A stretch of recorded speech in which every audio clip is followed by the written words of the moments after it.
Everybody ready out there? I guess nobody's ready. My favorite part of the night, banging that gavel. Good evening, everybody. How you doing? Like first day of a two-year-old second grade class. How's everybody doing out there? Great. That's close enough, I guess. All right, we're going to get started tonight, and it's Wednesday, February 26, 2025, 6:30 p.m. Let the record reflect that all the council members are here tonight, and we're going to take care of business. We're going to start off with the invocation, and that will be given tonight. Excuse me. Tonight we're honored to have one of our favorite pastors here, Gary Lawton, who has dedicated the past 16 years to shepherding the Calvary Chapel community as its senior pastor. Calvary Chapel Santee was established as a fellowship of believers in Jesus Christ. Their supreme desire is to know Christ and conform to his image by the power of the Holy Spirit. Calvary Chapel's steadfast commitment to serving the needs of Santee spans an impressive 35 years and a little bit extra. They provide worship services on Wednesday, Saturday, and Sunday at their facility at 10920 Summit Avenue. Gary is a devoted husband and father of 4, blessed with 13 grandchildren and 3 great-grandsons, with 2 more grandsons in just a short time away. All right, trying to see how I could say that. And let's see what else. He embodies the spirit of family warmth within the congregation. The church's ongoing prayers for the city council and its members reflect a deep sense of community connection for which we express gratitude. Thank you for being here this evening. We ask that you pray for the United States of America, the state of California, and the Santee City Council. And tonight, the Pledge of Allegiance will be led by Councilmember Koval. Please rise. Would you pray with me? Heavenly Father, we want to thank you for the blessings that come from living here in America and the city of Santee. Thank you for being loving and gracious and patient with us, even when we least deserve it. We do ask you to bless our military, police, and firemen and civil authorities, Lord, that maintain our freedoms and protect us. We pray for the mayor and the city council tonight. We thank you for their service and the sacrifices and the hard work that they do on our behalf. Bless them, Lord, personally, their families, their homes, and their businesses, and may they enjoy the peace of knowing you as well. We ask that you'd give them a listening ear and genuine understanding of the needs of our people and city, and give them, Lord, the wisdom to govern our city and provide real solutions for the issues that are before them. Lord, guide and bless their agenda tonight. In Jesus' name I pray. Amen. Thank you. Ready, begin. I pledge allegiance to the flag of the United States of America and to the republic for which it stands, one nation, under God, indivisible, with liberty and justice for all.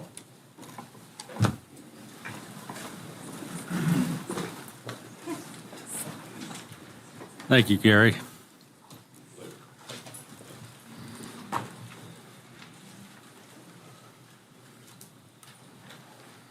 All right, that takes us to the calendar, and specifically the consent calendar and the items to be added, deleted, or reordered. Vice Mayor? Nothing for me, sir. Justin? No, sir. Or None for me. Ron? No. Nothing from me. City Manager? Mr. Mayor, staff would recommend that we do not hold a closed session tonight on the item listed on your agenda. There is no need to meet this evening. All right.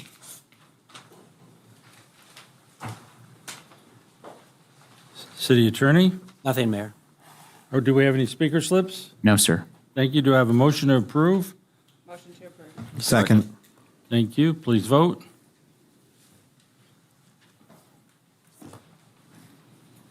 Motion carries unanimously. Thank you very much, everyone. And that takes us to non-agenda public comment, speaker slips. We currently have 4 speakers, Mr. Mayor. Please call them. The first speaker is Brenda Hammond.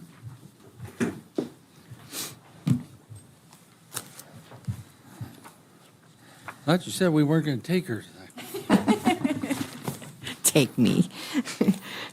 Hi, Brenda Hammond.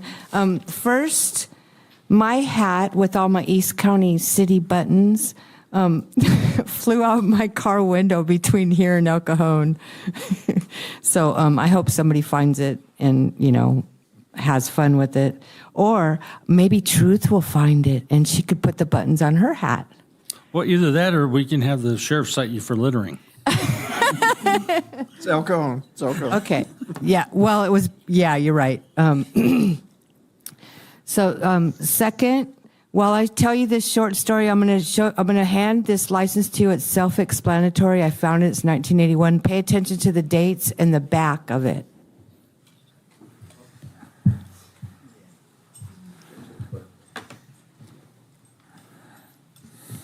Fun, huh? That's what they did. They just say, cross it out and put the new name. That's what we used to do. Yeah. Okay, so my cute story is, since I was a teenager, I had these girlfriends, and they were always together. Well, they ended up marrying. They started a successful business together, cleaning houses and cleaning businesses. When I went through my divorce, they invited me to the New Year's Eve party. And I said, oh, I don't know. And they said, oh, I known them since I was young, right? Well, they said, just come, and if you're uncomfortable, you could just leave. And I said, okay. So I went to their house in La Mesa and stood by the open front door and watched the fun they were having, dancing, talking, drinking, blue stuff. I didn't, I smiled and turned to leave when one of the girls stopped me. She turned off the music and she said, everyone, this is Brenda. She likes the Oscar Mayer, so show her some respect. My point is, the reason why I'm telling you this from my book notes is because we all need to get along. Doesn't matter sexual preference, religion, or not. Political party, whatever. We need to stop fighting, and when that other side fights, when you're doing the right thing, just say Ami Wawa and keep doing what you're doing. And so I stayed at that party, and I had blue margaritas, and they were really good. That's all I have to say. Thank you. Just some fun. The next speaker is John Hosick.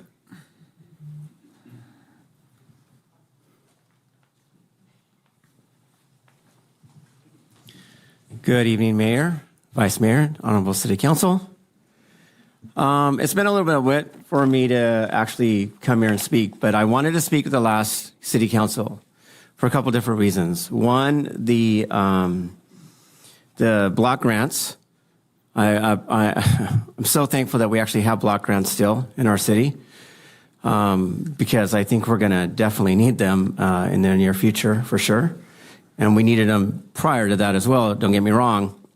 As you guys might know, and for those in the audience don't know, I'm the Santee Mobile Home Owners Action Committee president.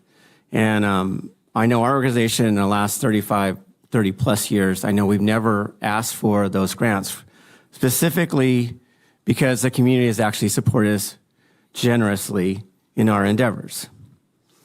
With that being said, there is a CSA San Diego.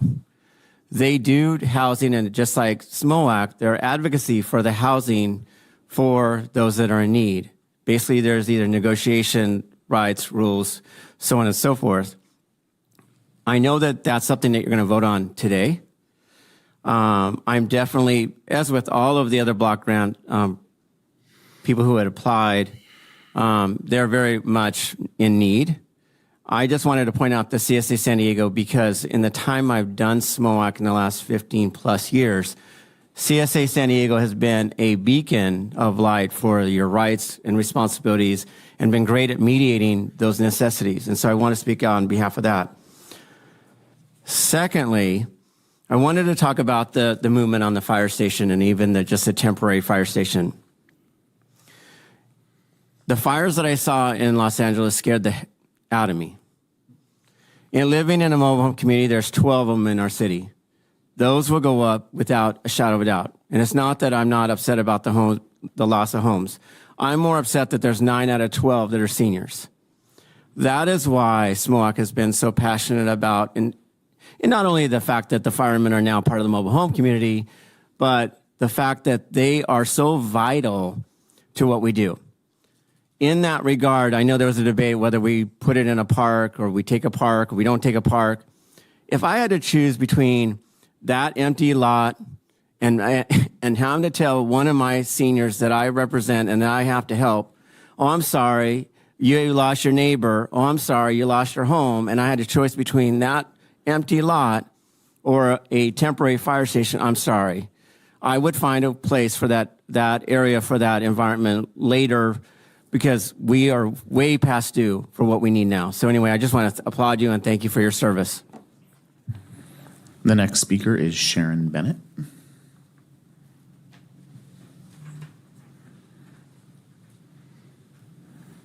Welcome.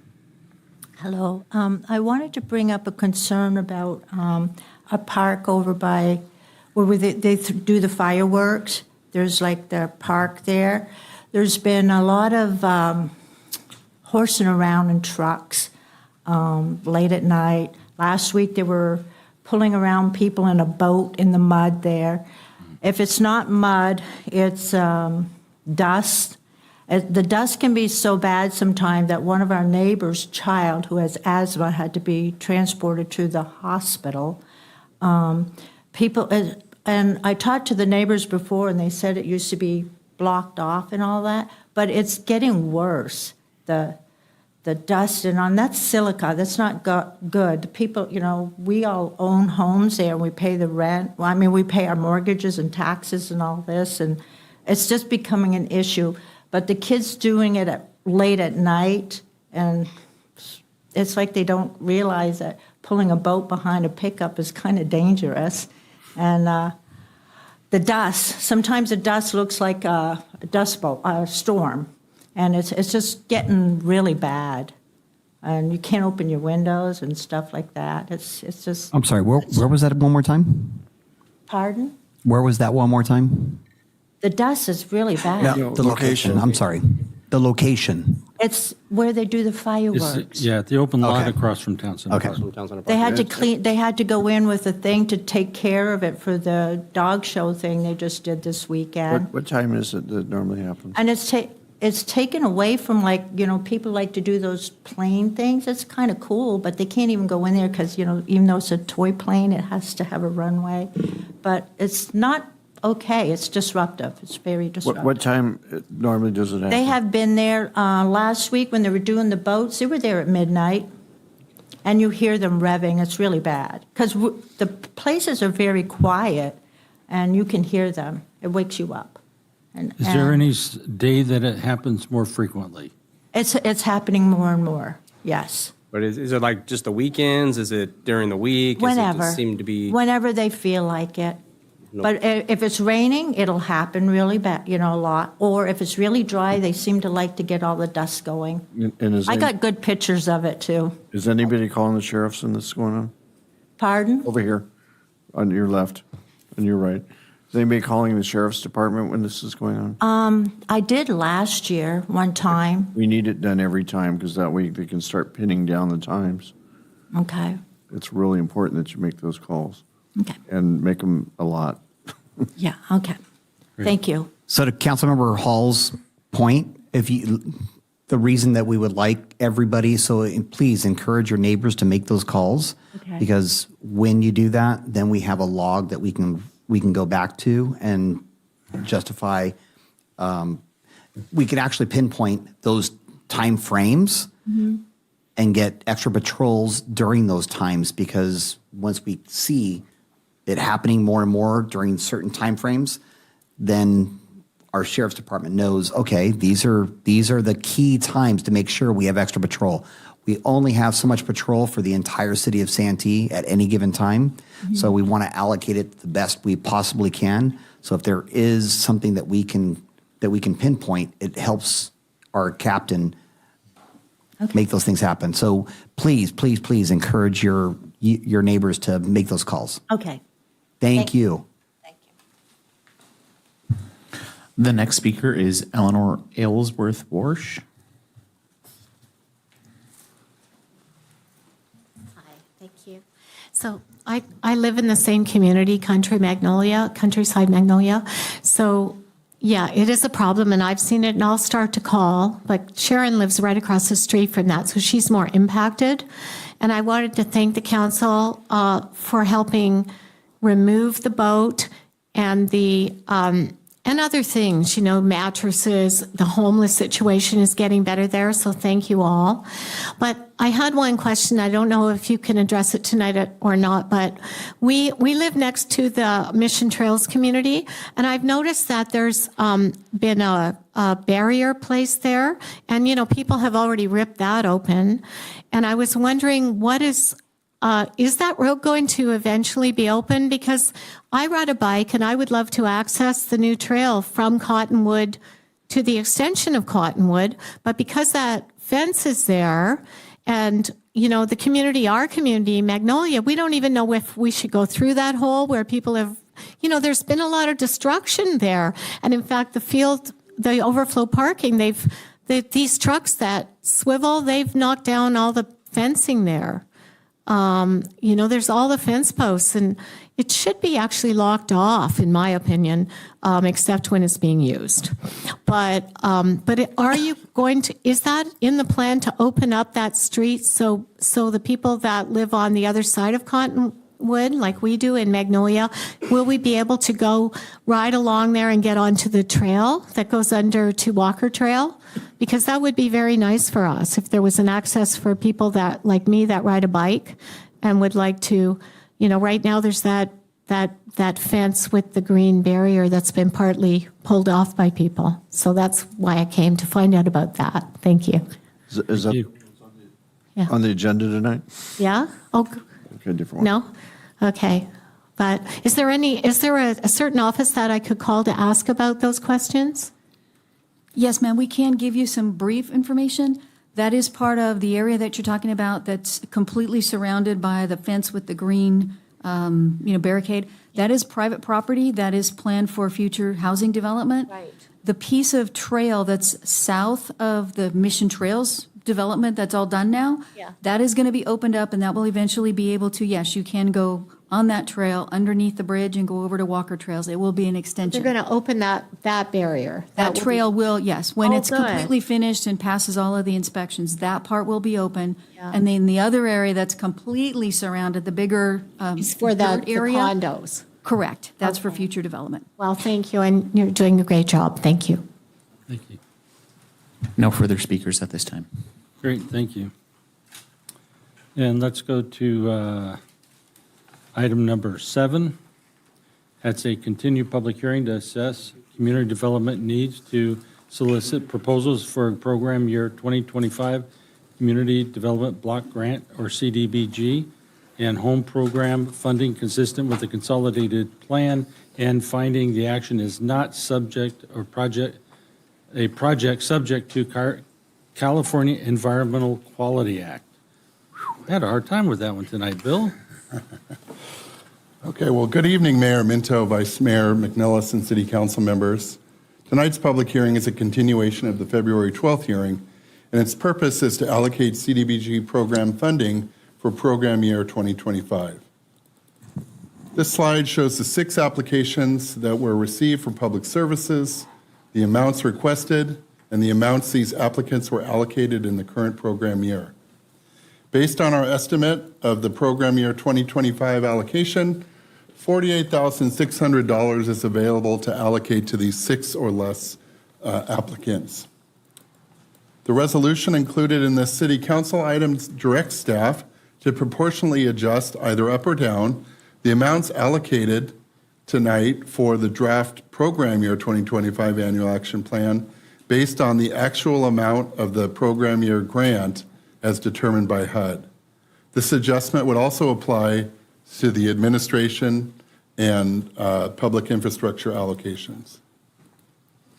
So this slide shows the proposed administrative activities, the amounts requested, and the amounts these applicants were allocated in the current program year. And then finally, this slide shows the proposed public infrastructure funding.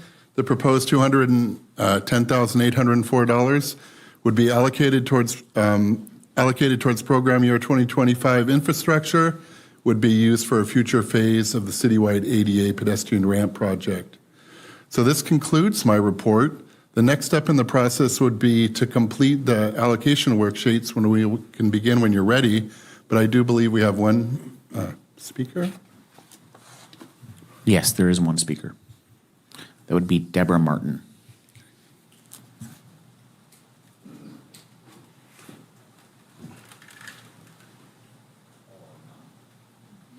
Is Deborah Martin here? There you are. Deborah Martin? Yeah. I didn't charge my battery. Good evening, council members. Thank you for having us.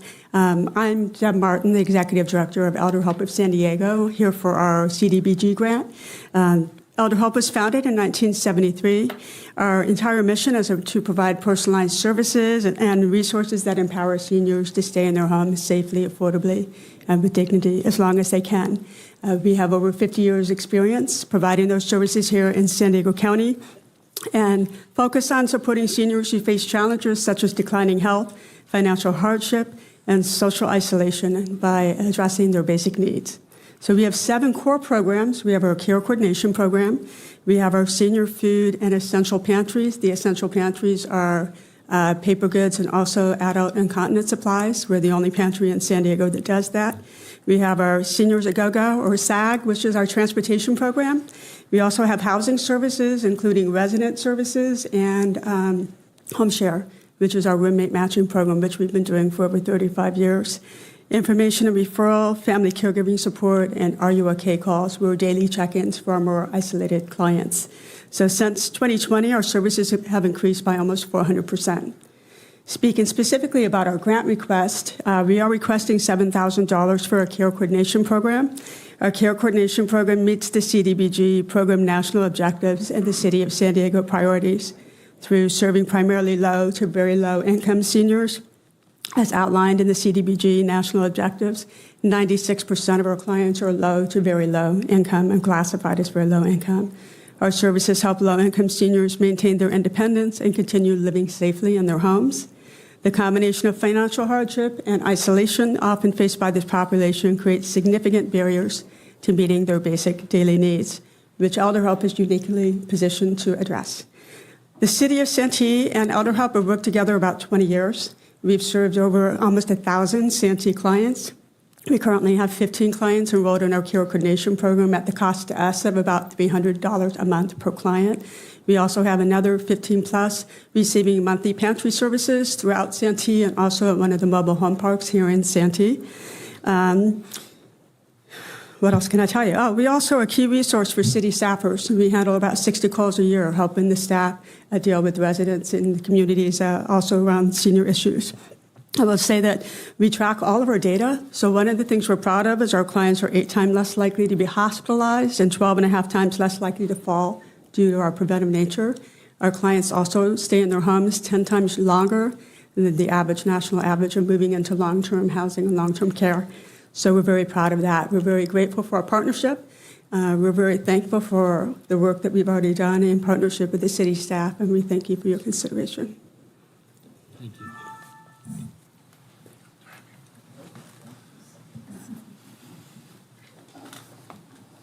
Okay, we're going to go to filling out the boxes like we do every year, and if you like, I can go first this year and whatnot.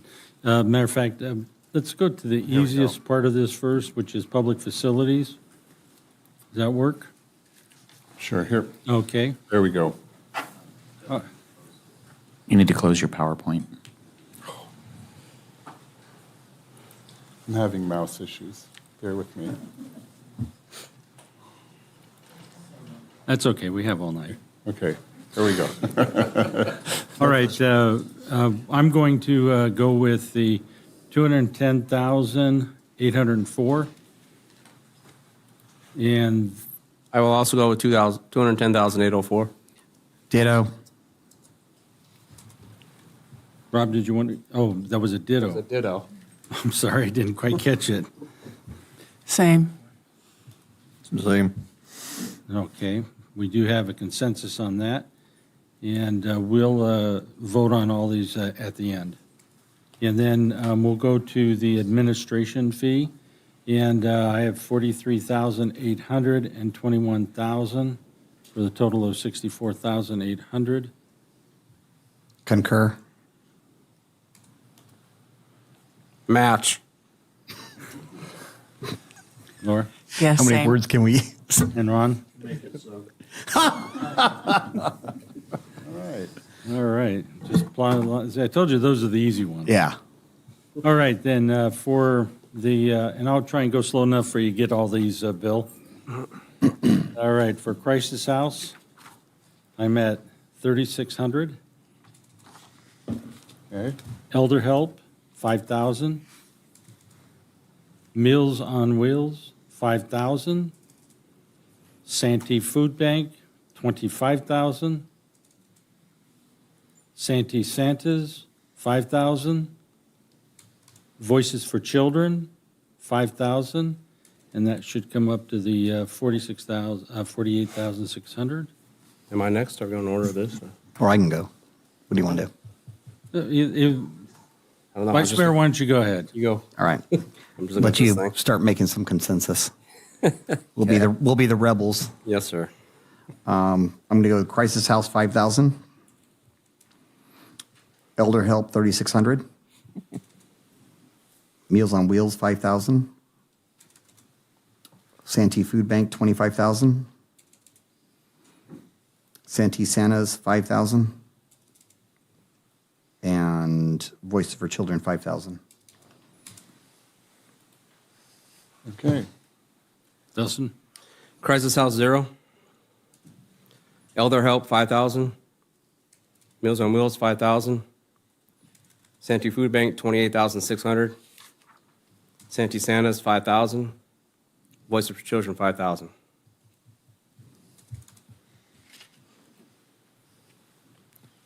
Laura?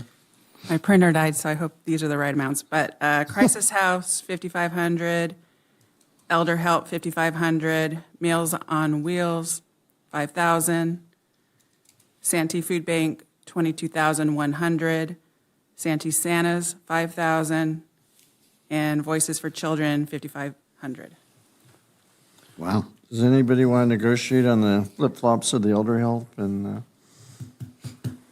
Let's go ahead and hear what, Put your numbers in, Ron. put your numbers in first. right? Here, use these. Actually, I disagree. Atta girl. Oh, boy. I think I'm going to use 4,600 for Crisis House, only because he ticked me off and wouldn't listen first. 4,000 for the elder help. 5,000 for Meals on Wheels. 25,000 for Santee Food Bank. Santee Santas, 5,000. Voices for Children, 5,000. Okay, who's going to negotiate now? All right. So Well, I'm gonna- hold on a second. Let me go here first, and I'm going to say that on Meals on Wheels, we have a consensus. That'll be 5,000. Yes. And then Santee Food Bank. on Santee Santas, we have a consensus of 5,000. And Voices for Children, we have a consensus for 5,000. Okay, now let's start. Santee Food Bank. Santee Food Bank, we have 25,000. Okay, I'm sorry, I didn't see that. 25,000, we have a consensus there. Yes.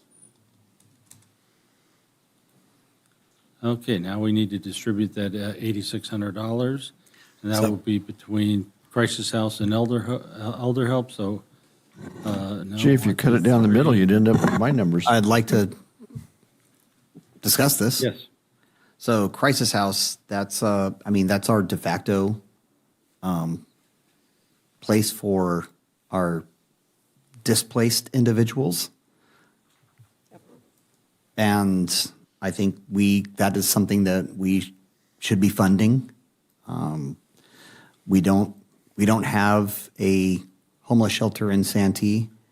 I would like to make sure that we are doing everything we can to help fund the one that is in East County so that we're not put in a position where every single time they're saying, well, we need to have one in Santee. I think they do a great job there in El Cajon, and I think we should be helping to fund that in El Cajon. Okay. Laura, did you have a thought on that? Well, Crisis House is one of the agencies that does come to the table for the homeless working group. Am I correct? Yes. Okay. So yes, I agree with that. We do have a Crisis House headquarters in Santee, I believe. Yes. Yes. It's But- the headquarters. Sure. It's we don't house them in here in Santee, but the headquarters is here, and I'm happy that the headquarters is here. I'd like to make sure that we keep this the way it is. Well, I'll just say the only my reason for going a little bit lower on the Santee Food Bank is just based on what was communicated with us last time, that the Santee Food Bank was actually helping the larger community last year, and this year they're refocusing their efforts back in Santee. And yes, there's the need, but it won't be as great as it was last year based on, who they're helping. And, elder help, obviously, I think is very important as well. If I'm going to rate, I try to be as fair as possible across the board, as you can see. And Santee Food Bank does receive the most significant amount of dollars from us. So I know they help a lot of people. I'm just basing what they said to us at our last council meeting. Hey, Ron? Thoughts on that? Well, Crisis House is in Santee, and they do come to our meetings, so I think that would probably be good idea to match Councilman McNellis's. Okay. So if you went to 5,000 there, you'd have to come $400 off one of your other ones. Right. Well, 3,600, I think, was what was on the elder help.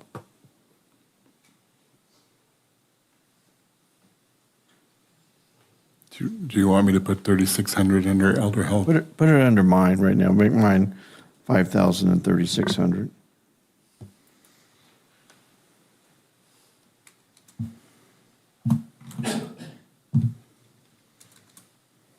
Oops. I'm not writing that check. Dustin? Any adjustments anywhere? I'll come down to 5,000 on Crisis House.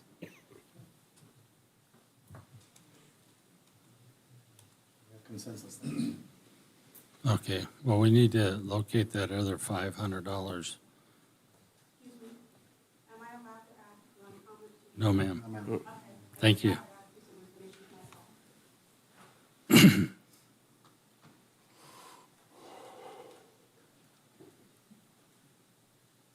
Okay, and Dustin, you're staying on where you're at? Yeah. Okay.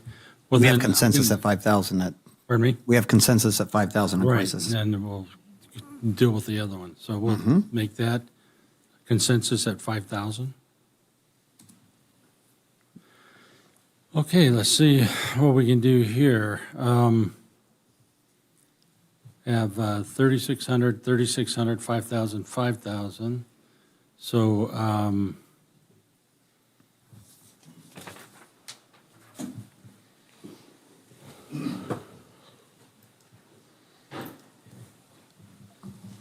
Dustin, do you have any changes you'd be willing to make? Mr. Mayor, the only change I was willing to make, I would put 3,600 in Crisis House and 25,000 at Santee Food Bank. So, okay, go 25,000 there at Food Bank. Okay. Wait for, And then, Well, we could take it off the food bank and just. well, we have to go to, the elder help is what we have left. Yeah, So put that 36, well, that 3,600 goes over, so. 100 each.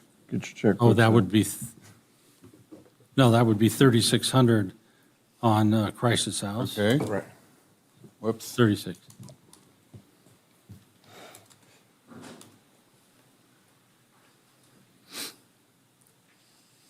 Well, it still works out that way, but It now what it absolutely takes. does, yeah. Yeah, but now it takes us, well, I'll flip whichever one needs to be flipped to make it work. So if you guys are locked in on Crisis House, then I'll go ahead and, I'm not seeing, like, once again, we have consensus at 5,000.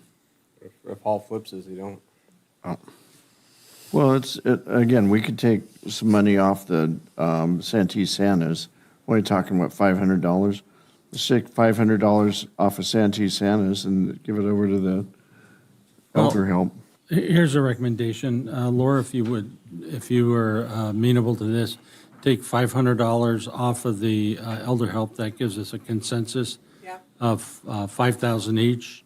And then it leaves you with 1,000, and you could throw that in Santee Food Bank, because we already have a consensus there, and that would even everything out. Are you with us on that, Bill? 5,000 for elder help. Yep. And then 23,100 for Santee Food Bank. You're over 1,400. no, I see where he's going. And then elder help will go to 5,000. Yeah, Yeah, so but that, you're over the budget. And You're we're over still- Oh, yeah. $1,400. Because there's only $3,600 left. Yeah. So well, that would it just be, means that a couple of people would need to come down a smidge on the Santee Food Bank to make 5,000 there at elder help. Or we just put 3,600 at elder help.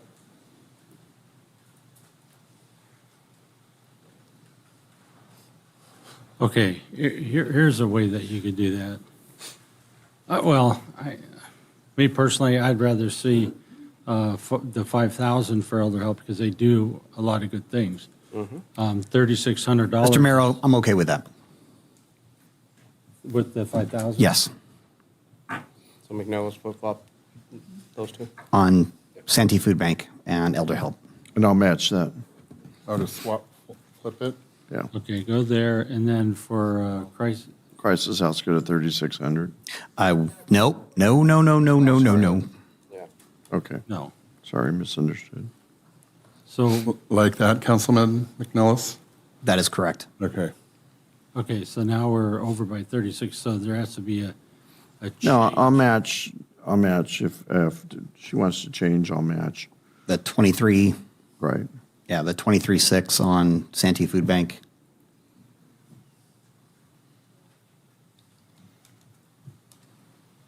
And then add 1,400 to make it a 5,000. Correct. Yep. Well, now we have that one match. 5,000 is the consensus on elder help? Correct. Or you just have to come up 500, it sounds like. 23.6 for Santee Food Bank. I'll go to 23.6 on the food bank. And Voices for Children, 5,000 on Voices for Children.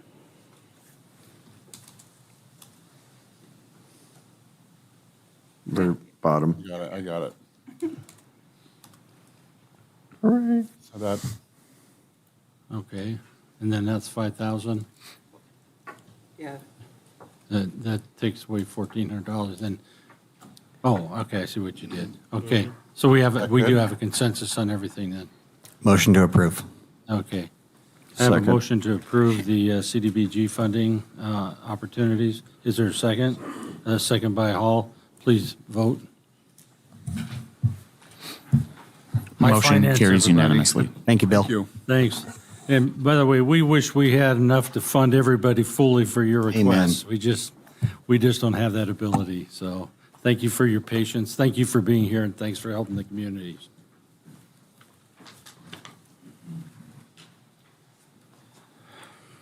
All right, that takes us to item number 8, public hearing and resolution adopting environmental findings pursuant to the California Environmental Quality Act, certifying the town center specific plan final environmental impact report, adopting the mitigation monitoring and reporting program, and approving the project in first reading of an ordinance adopting an updated town center specific plan to replace the existing town center specific plan and all amendments. Speaker slips. Oh, wait, let's do the, Yes, there's one speaker. okay, do the staff report first.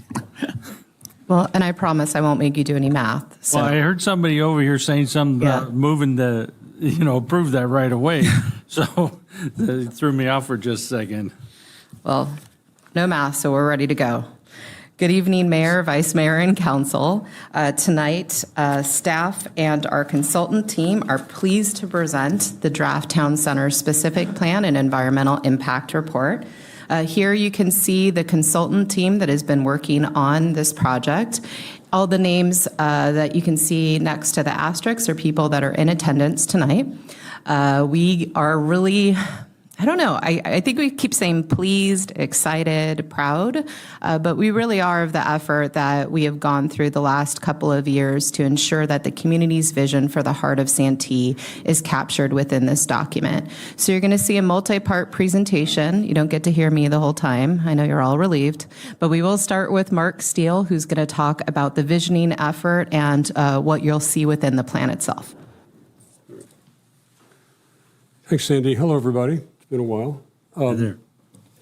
I'd like to echo, since we're sort of at the conclusion of this process, I believe. I'd like to echo Sandy's comments about the quality of the work, and I'd also like to say I think we have the A team both on our side and on city staff. I think everybody worked together really to pull this plan together, and it really does absolutely represent everything that you and the citizens have asked for. This slide shows that the town center is really at the heart of Santee, and it's at the heart of Santee for a lot of reasons. One is it's just geographically there. The other is it's at the confluence of a lot of different circulation systems. Your major roadways between Cuyamaca and Magnolia, and it is also the terminus of the trolley. So the trolley center there, and the multimedia transportation center there really make it into sort of the core and the heart. Next. So what it does is that the infrastructure that I just described, along with a lot of other infrastructure, allows us to actually really look at a vision that is really exciting. The vision we have is an American village with arts and entertainment. We all have talked about that a lot. We've talked about arts, and we've talked about performance art. We've talked about all sorts of entertainment. We've talked a lot about a place to go in the evenings. It's a vibrant focal point. It's surrounded by residential neighborhoods and sports fields. Your sports fields are there, but the river park really is the focus that brings it all together. We're planning for tree-lined streets to create a walkable village, which includes a main street, which will have business opportunities for local businesses. I heard a lot about the need for places for local businesses to come with small venues, places that weren't just always international or national businesses. In a mixed-use neighborhood, the employment in retail is still there. Everything is already there. It's been branded by signs. You ask for iconic signs, and you'll see some really exciting ideas about that. And lighting. The lighting helps us take it into the evening, and I think that's one of the important things. So we didn't think all this up ourselves. Where we got it from was from you and from the public. We went through many different kinds of public outreach. We started out with outreach that, like in the bunny hop at the square. We did that. People could come up and they could put stickers on what their priorities were. We began to gather just random people in the community. We believe in pop-ups to go out to the community to find people. We also met in off-Broadway 2 times that were really active tabletop kind of exciting workshops. Next. We then began to consolidate the plan. There's more outreach, but then we started doing things like meeting with MTS to make sure that everything we're thinking about with circulation and so forth works, that they will accept it. And out of that began to get a form, sort of an urban form or a city or a village form, really, that came out of all of those workshops. Next. So some of the things then that we worked on this last year, 2024, were the signs and branding. You'll see the branding of the signs reflects your own logo, the colorway, and the whole sense of Santee being within the foothills. We've worked out road systems and details, and we developed the objective design standards to make it all work. Next. So that brings us up to today. We have a plan that we're ready to share with everyone. You've all seen it. And we're ready to see it adopted and sort of move forward. Next. So the vision for future is that came out. It was very clear at one of the workshops. People started saying, "Gee, this is a really big area. We should break it down into smaller pieces, into neighborhoods." So the concept came up of neighborhoods, a lot of which are existing, that are interconnected. So the way to make a village is to interconnect the neighborhoods. They can't be all separate. There's the town center neighborhood. There's that is already existing, and it has a small housing site in it as well. There's the Mass Boulevard residential neighborhoods. They're all to the north of the river. And then there's also the facilities base, which most of that is already existing. And then there's Park Avenue residential.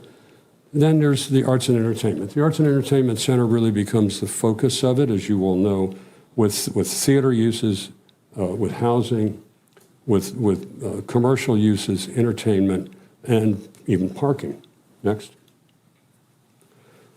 Also in the Arts and Entertainment Center are 2 housing sites. These are housing sites that are part of the housing element that you have adopted in your community, in your general plan. There's about 900 and some plus units in here that were all low income. And so these, along with that other little site in the adjacent shopping center, really kind of form that what we hope will be a kind of low-income, moderate-income place for people to live. The neighborhood character is something then that continues on. Sorry, Sandy. Next. So the neighborhood character involves a couple of things. One of the things that I often talk about is the planning at the end of the day really is about people. I mean, it's really, their documents and their ordinances and all that. But if the plan doesn't work when the people are out there using it, it's not there. So in order to create neighborhoods, we needed standards. We needed a way for everybody to pull together. And so the standards, the objective design standards, are very clear. They're things that are prescriptive. You can read them. They're dimensioned. They're things that city staff can go to all for the years that it takes to build this, and always approve projects or ask people to do things that they may not have done, but that needs to be done. Now, the objective design standards, therefore, tells people and it sets the standard for how buildings interface with the sidewalks, how they interface with the open space, where the parking can go and where it shouldn't go. You don't want parking lots along a main street. You want to be able to see buildings, you want to see mixed use. It even sets aside some requirements for art in the public realm. And it very, very much sort of specifies what the open space connections are going to be. Next. Along with that, we have a family of signs that goes along to support the idea of neighborhoods. The signs, the sign, while it reflects of your logo, each neighborhood will have a little bit different feel to it. There'll be some different artwork that's associated with it. And the signs we see as being a piece of art itself, which also adds to the whole notion, the flavor that I think we've been trying to create from the very beginning. Next. Connectivity is what really makes it a village. As I said earlier, it's the neighborhoods are great. I think we've got that, but until they're all put together. We've seen that from the very beginning of this process years ago, that because there's so much there already, our job is to find ways to put everything together. Now that means streets, it means roads, but it means bikeways, it means open space, it means pathways. Next. For example, there's an entire landscape guidelines that promotes natural connection to the river. We've got all those really will begin to set the kind of connection that we really thought. There are a couple of things that came out of the public. There was one gentleman at one point that said walkability should be a feature of the plan, not a requirement of the plan. In other words, it should be built into the plan. And I think we've done that. And so the walkability is there. Other people have said we need to be able to get to the riverbank. People need to know that it's there. And so there's been that sort of discussion and that idea within everything that we've done in the plan to make that happen. Next. These are some of the signs. This is an example of how the sign program that begins to describe the neighborhoods really starts to pull together. So you'll begin to see each neighborhood have this.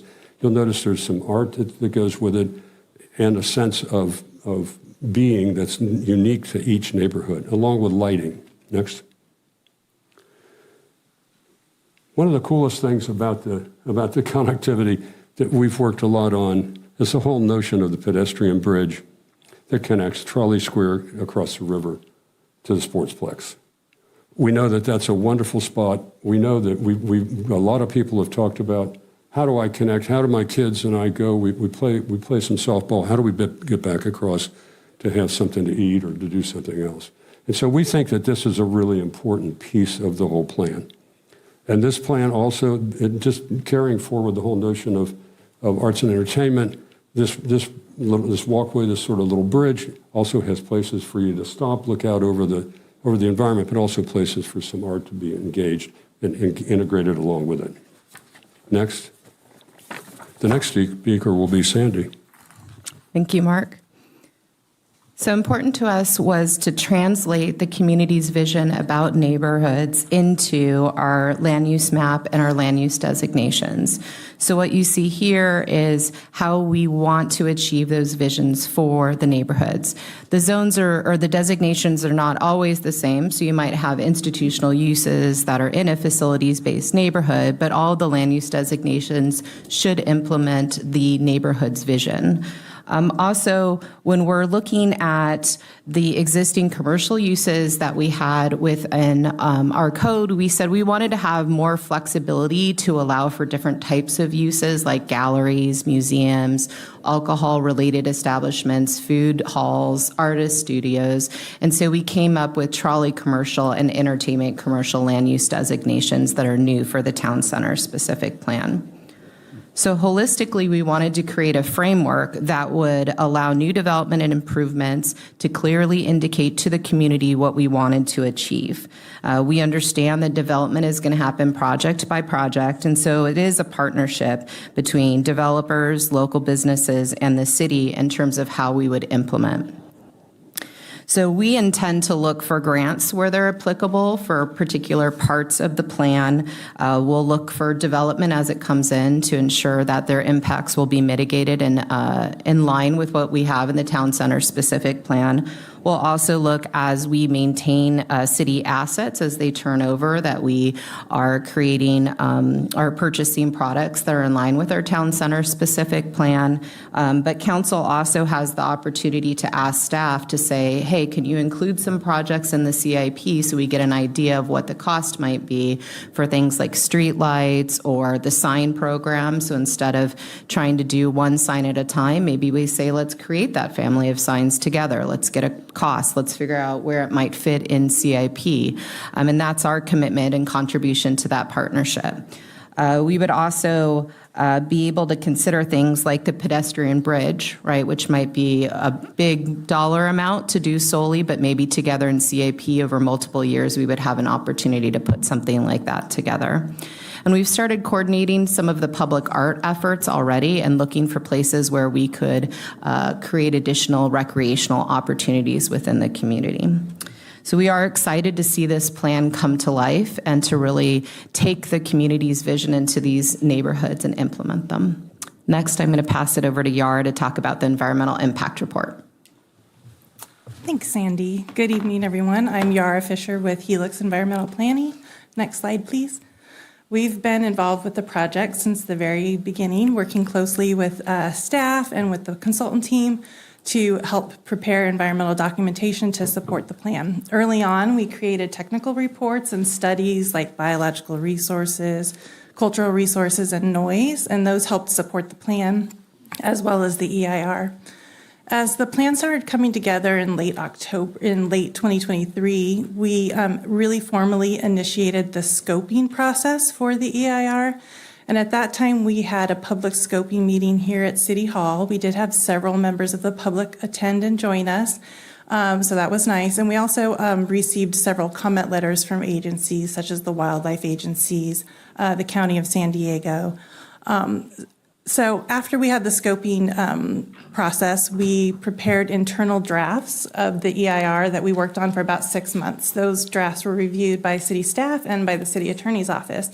And by November, by the end of last year, we were ready to go out for public review. And that 45-day public review period ended in October of last year. On the public review draft EIR, we did receive 9 comment letters. There was one nice letter of support from a member of the public, but we also received 8 agency comment letters. Those were from like the wildlife agencies, Padre Dam Municipal Water District, the county again, and also the Regional Airport Authority. As a result of the Airport Authority's letter, they suggested that we actually submit the plan formally for a consistency review to the Airport Land Use Commission. So staff worked closely with the commission and there was a hearing that was held in January, and the commission found the plan to be conditionally consistent as long as future projects in Gillespie Field Review Area 1 were submitted to their review, again, when specific projects come forward, as well as to the FAA. So we reached agreement on that, and with that, we were able to finalize the EIR. And earlier this month, we submitted the EIR to you. So next slide, please. The final EIR that you have before you has 3 volumes.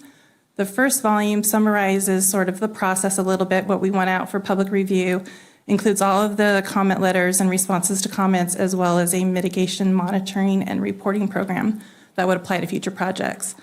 One of the things to note about this project, we wanted to make sure we were being able to streamline future environmental reviews where desired. So we took a program level approach for the town center area and arts and entertainment neighborhood, but we provided a little bit more project detail for those 4 housing element sites. We also analyzed all of the environmental issue areas that CEQA recommends that we look at. So there were 19 environmental issue areas that we analyzed. And when we did find significant impacts, we looked at some of those objective design standards from the plan, as well as creating new mitigation measures to address those and minimize those. We also looked at 4 alternatives to the plan to further look at ways to minimize some of the impacts that we found. Next slide. So this is really the summary of the major findings of the EIR.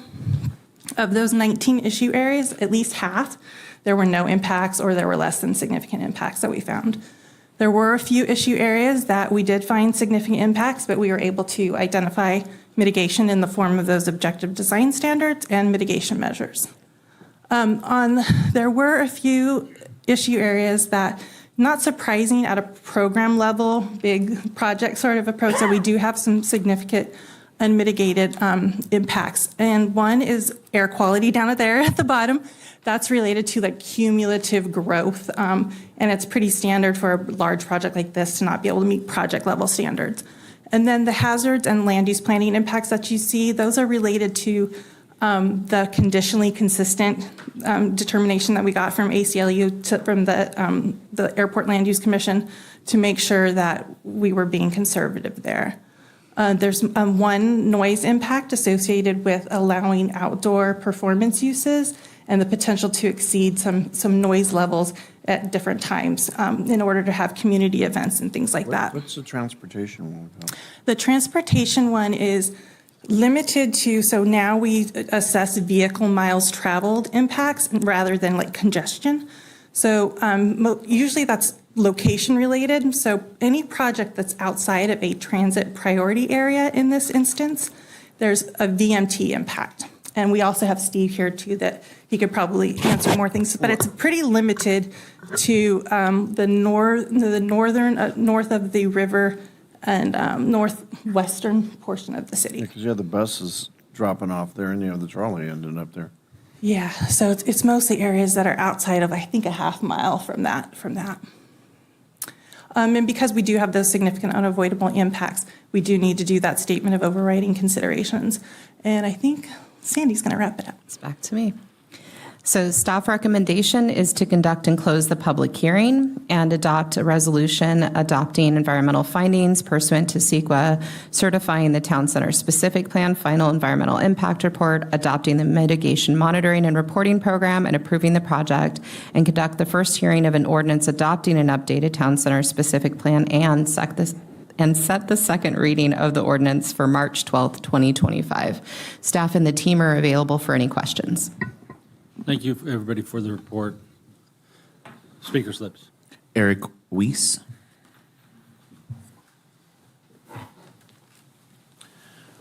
Mayor Minto, City Council members, we're in favor of this plan. Good evening, by the way. In fact, we're excited about getting going on this plan. We've been working on it for 5 years with city staff. There's been some compromises along the way. We've donated 1.3 acres for an art trail right next to the seasonal stream that goes north and south through there. We've also agreed, as the developer, I represent the developer, the owner of the property, and we've agreed to basically carve out a street in order to create some retail in the middle of the market level housing that we're trying to create. So we've made some concessions along the way. We like the document that we have in front of us today, and we're excited about going forward. We've got a 500 unit affordable housing developer who wants to proceed in putting together a permit application, and we've been waiting for the city attorney to get us a final draft of that, which was contingent upon us approving this document tonight. So that will allow us to go forward with that permit. We have some market level people who are looking to move in about 195 for sale units, in addition to a component that is retail that's along Mission Gorge Road. So we're all cooperating together and trying to put this large, complicated project together. Marlene Bess has been doing a great job of pulling together a lot of different people to make it happen. I have to give kudos to Michael Coyne, who worked really hard on helping us out, and I wish he could be here tonight, hopefully to see us pass this and go ahead and be happy with the results. So we are definitely for it, and I won't take any more of your time, but let's go ahead. Let's get it done. We're excited. Thank you, Eric. Council, questions or comments? You want to go? Thank you. Luckily for everybody, I actually did a review with staff on Monday, so I don't have a lot of questions. A little bit of housekeeping. I better put on my glasses. I wrote a vision statement because I'm a nerd, and then I read it to Sandy and Marlene, and they said, go ahead and read it, so I'll read it. The updated town center specific plan aims to create a vibrant community and regional destination by focusing on arts, entertainment, commercial activity, and residential integration. The 5 designated neighborhoods are designed to enhance Santee's family-friendly suburban American identity while improving infrastructure, connectivity, and economic viability. I have a couple of housekeeping notes. The first one is I recommend changing dance studios to performing arts studios, so it's not as limiting. And on the bridge, and I forget what page that's on. I did, I think, Sandy, you may know. Yeah, I do. Let me find it for you. I think it's 108 if I recall offhand. Yeah, we have the lighted, at night it will look really cool. It kind of reminds me of the Petco Park bridges at night, but the logo would look off there. So I recommend on that bridge we don't use the logo. We just say Santee Town Center. I think it's Town Center, right? So Santee, all lit, same font, same design. And then there's a little parking indicator on that bridge as well. Just move that down to the street level and take it off the bridge. So those are the 2 housekeeping things.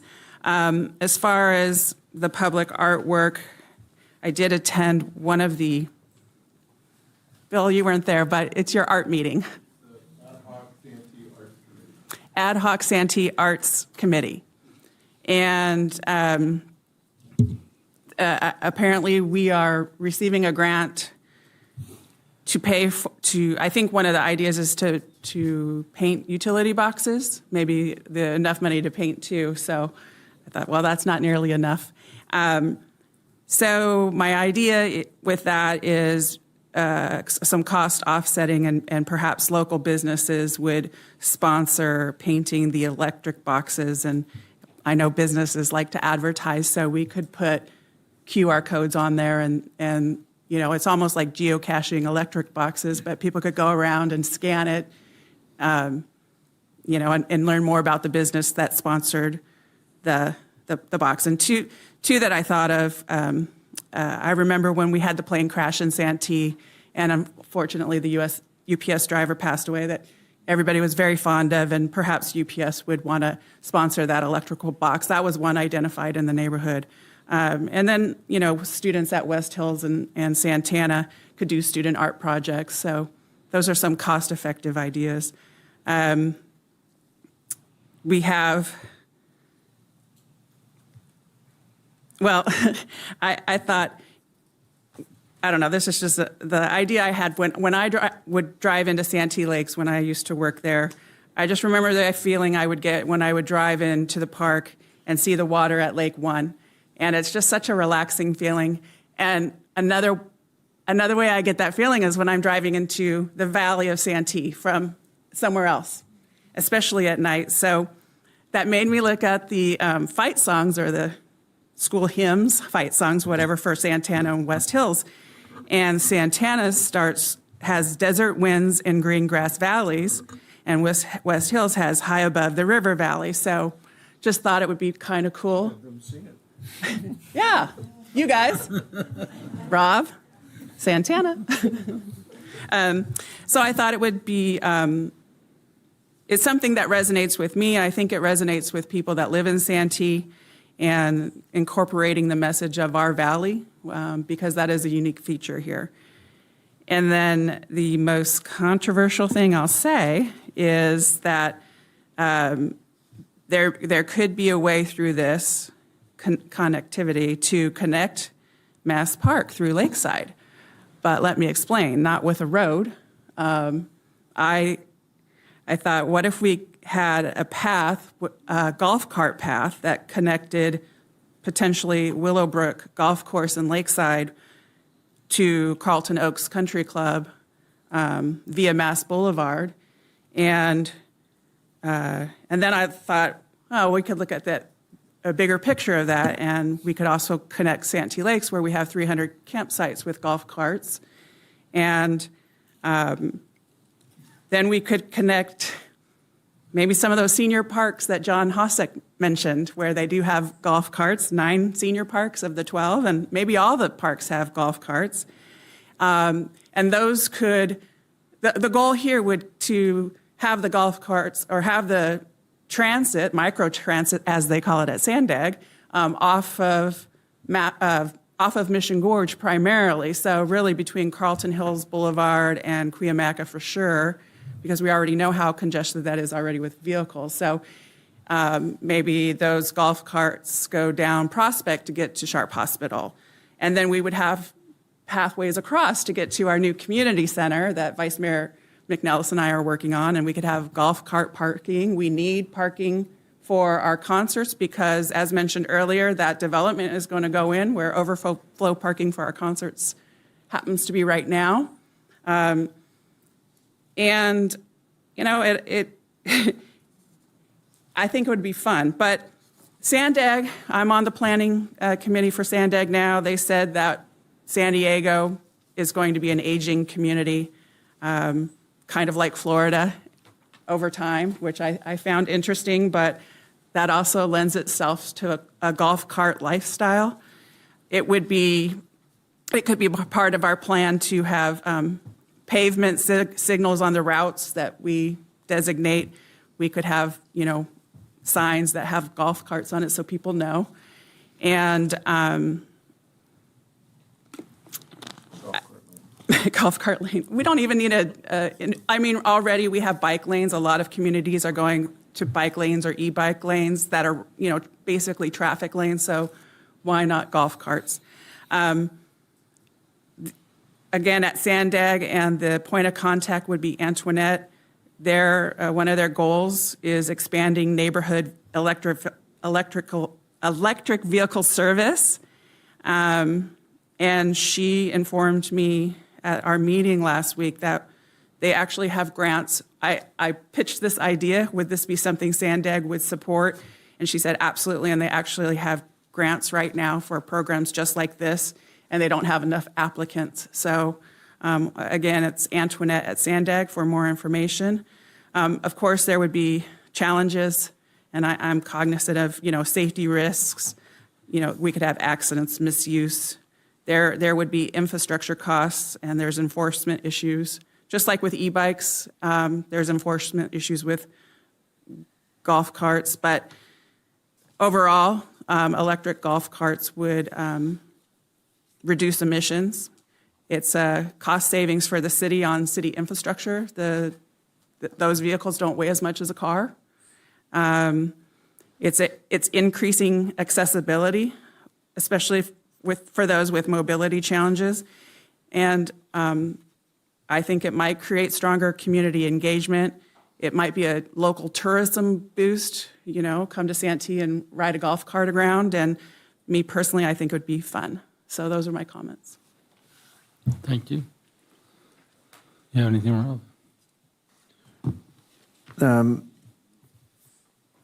My biggest concern, and again, Marlene kind of addressed it, was next to Las Colinas, we have the polo barn, and it makes it look like there's housing there.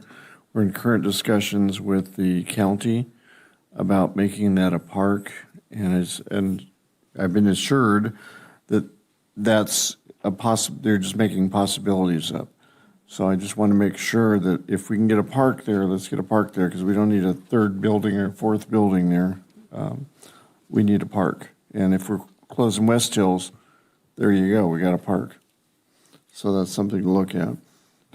Woodside, not West Hills, sorry. I apologize. Yeah, Bill kind of looked like, what? And then, what was it? The other one was the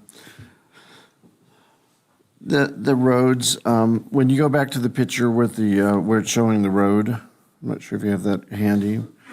Up in San Marcos, they have, it's just showing the width of the roads and things like that.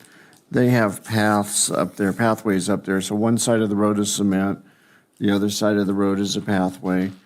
And I thought that would be kind of nice to look at that. It may not be feasible, but the 5-foot sidewalk to me seemed awful small if you want people walking on the sidewalk. So maybe putting a larger pathway in or something like that, or even a road and a pathway might be a good idea. So somebody could walk on the pathway where people are riding their bikes or whatever on the road, on the sidewalk. So you'd have your opportunity of having both of them there. These are just, again, I just don't want to be locked in to what we've got to do. And that's my biggest concern, is I see us being locked in. The other one is at Kaiser. If anybody ever been up at Kaiser, they have lighted walkways. And I thought in front of Sedano, that would have been a nice thing to do with the Christmas lights, is have lighted sidewalks. So when you walk sidewalks at Kaiser, there's little lights in them. The good news is they light up at sometimes, but not all the time. So we would have to figure that one out. But there is cement, and we've talked about this before. There's cement that actually you can put lighting in, and I think I've sent that to a few of you before, where it's designed that way, where the light, well, it actually has lights in. So when they're putting it in, it's like LED lighting or something like that. With the way people are doing their houses now, I mean, we could really make the sidewalks basically light up. Traffic would have to deal with it that way too. So there are just some, I just want us to keep open minds when we're doing this.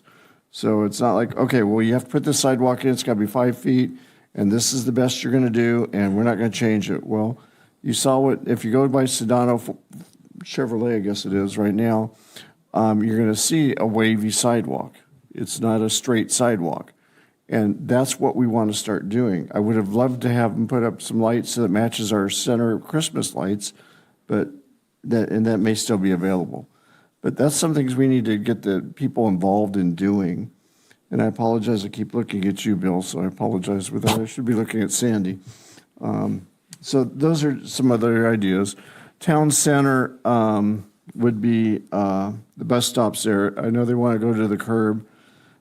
We also have to keep in those things too, because you're going to completely remove the bus stops, the big transit center, even though I heard the word transit center tonight, and you're going to throw them up on the side of a street. Well, we need that brought in, needs to be indented, and if you're going to make a transit center, it's got to be a transit center. Now, right now, it's just way too big anyway, so I'm in no problem with that, losing half of that. And if it's on the street, that's fine. They have them down in San Ysidro. They just put a brand new one in there at the border, and it's really nice. And they did make it a nice transit stop. So those are just some ideas that we have to think of when we're doing this over the next 20 years or 30 years or 40 years, and that we can actually incorporate. We talked about putting in affordable housing. Well, the lighting on the sidewalks or lighting on the streets or making it fancier, stuff like that, that would be something we could do. A pathway would be something we can do too. I think we said that we're putting a road in at that point, and the road would be, where it is wavy and it is kind of different, and that's what we have to keep in mind. Let's make this really fancy and make it nice, and don't. I'm the one that makes squares, and it has to be square to me, otherwise I freak out. But I'm all for this new version of it. So if we could do that, that would be great. Sorry. Thank you. Jess, do you have anything? Rob? I am, excuse me, goodness. I am all for the bridge. Been talking about that. We've been talking about that since Sportsplex went in, that was the vision, to connect a future hotel and the Sportsplex together, be a bridge that would go there. So absolutely all for that. Connectivity, absolutely. Every way we can connect this stuff with trails is a blessing for us. But when we talk about the trails, when we first started talking about this, and I don't know if maybe Ron was, you may have been on council at this point when we started talking about the trails coming through, going from Lakeside all the way to San Diego. That was 2017. I've harassed them every day of the week. And so, but we talked about, all right, so how are we going to patrol this? Like, what are we going to do? How do we get people on there? And we talked about, at that time, golf carts and people allowing golf carts on those trails so that more people would be on those trails. And you could see this, and even having community almost volunteers that would be in their golf carts, using their own golf carts to patrol that. I'm all for that. I was then, I am now. I'm not necessarily for changing our city streets and doing anything to make them more narrow, all that. We still have cars. We still have cars that need to be on our city streets. I have a street legal golf cart, so trust me, I am all for golf carts, but that's why I bought a street legal golf cart, so that I can be on the streets. And if we can use them on the paths as well, I would much rather, trust me, I would much rather be on a path outside of a street than on the city streets, blocking people and taking up space and doing all that. I agree, it is less wear and tear on our roads, but it would be less wear and it's not a great deal wear and tear on our trail system either. So I'm all for having golf carts, giving golf carts the ability to do that and not prohibiting them from doing that. One of the things I caught in the presentation that I've got a little issue with is different villages having their own identity. We're Santee. Who was that? Okay. Somebody didn't like that, apparently. All right. We're Santee.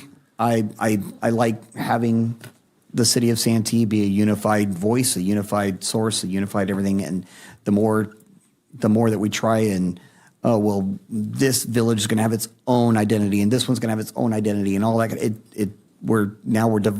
I think we're dividing our community. I like a united city of Santee, and I like the look, the feel, the message, everything to be consistent across our community, in all of the signage and everything, so that it is consistent, and it is our identity as a city of Santee. Let's see.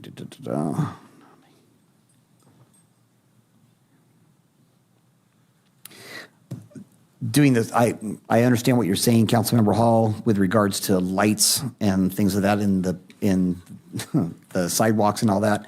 But the way we would have that happen is we would have to require individual businesses that are coming in to have them pay for that, which makes it even more cost prohibitive for these businesses to come in.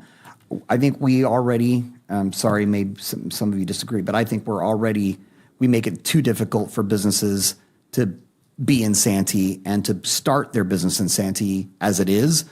I would look for ways to streamline that. The meandering sidewalks is something that was part of the city plan before I even got on here. And that was what was always going to happen. And that's what is happening. We do the meandering sidewalks now. That's great. It doesn't cost more to do a meandering sidewalk than it does to do a straight sidewalk. It really doesn't. But to add lights into it now, to do it, like you said, for Soldano, okay, well, that's that one section. We're going to have them do that, and then it dies before and after them. It doesn't necessarily make a whole lot of sense, and we're going to make it more cost prohibitive for them to get to market and do what they need to do, and that's bring commerce to the city of Santee. So I'm not a fan. I'm not a supporter of that. Once again, then also affordable housing. Once again, lighting the roads. The more things that you require of affordable housing in a development makes it less affordable. They're not going to do it. The developers are not going to do it just because it's a wonderful thing to do. That cost gets passed on to the purchaser. The cost gets passed on to the market. That's the way it works. So the more things that if we're going to require them to light up the streets and light up the sidewalks and all that is not making it more affordable. It's making it less affordable. So yeah, I think we kind of stay out of that. We have some design standards, and that's once again with the meandering sidewalks and the trees and that kind of stuff. We are Tree City USA. We continue with that, but I get what you're saying, and I would love if that was free stuff and they can get grants for that, but to require that, I think we're overstepping. I want people to keep their imaginations open rather than going, this is the way it's going to be. And if I could just interject on that point, I talked to one of the developers coming in with some project on Mission Gorge, and I just said, oh, these trees in the middle of the medium light, we light them up during Christmas time, and they wanted to add something like that to their plan and be a part of it. So it's not. I don't think it should be a requirement. I think it should be an option. Let them know. That's exactly it. Let them know. So let the market bear what the market's going to bear. If you want to be a part of that, you want to be an upper echelon development, and that's what you're going to do. God bless you. Let's stay out of the way of making that happen. But to require you to do that, I think it's overstepping what we should be doing up here at the city council. Just don't say, no, you can't do that. Keep your mind open is more what it was about. If a developer wants to spend more money, God bless you, do it. But I'm not going to require you to do it. Last but not least. Yeah. All right, well, I want to thank everybody who worked on this, Mark Steele, the staff, planners, everybody, you guys, because this is what we've been asking for a long time, is talking about our Santee Pacific plan, the land use designations here, that it gives us a plan of how to build the city out going forward for the next 20, 30 years. One question I have I'll give it to the city manager, it'd probably be easiest at this point, but as I look at this land use designation here, can I easily ask you, if I had a business coming into this city, where can it go on this land use designation? There will be opportunities for us to incorporate that into the municipal code, but we will also have separate information that helps people understand exactly where they can go. Extreme clarity. I think I get where you're coming from, sir, on some other issues. And yes, we want to make it very clear where various land uses, i.e. businesses, can go and make it obvious. That's why we've written the draft the way we have, sir. And that's the point of a plan, so that way we're not asking somebody, well, does this work here, or does this work here, or stuff like that, right? There. I only have one comment on the other discussions I'm going to hear was about the golf carts. I heard a lot about electric golf carts. I have a gas-powered golf cart, and I definitely don't want to be. I have another one, a gas-powered one. Okay. But I said make sure we're not prohibiting. If we're going to talk about one, we can't make sure we can't be cutting out other people, just because they have a different type of vehicle. So. But you guys did a great job. Thank you very much for the hard work. Seems like a very long time that we have been talking about this.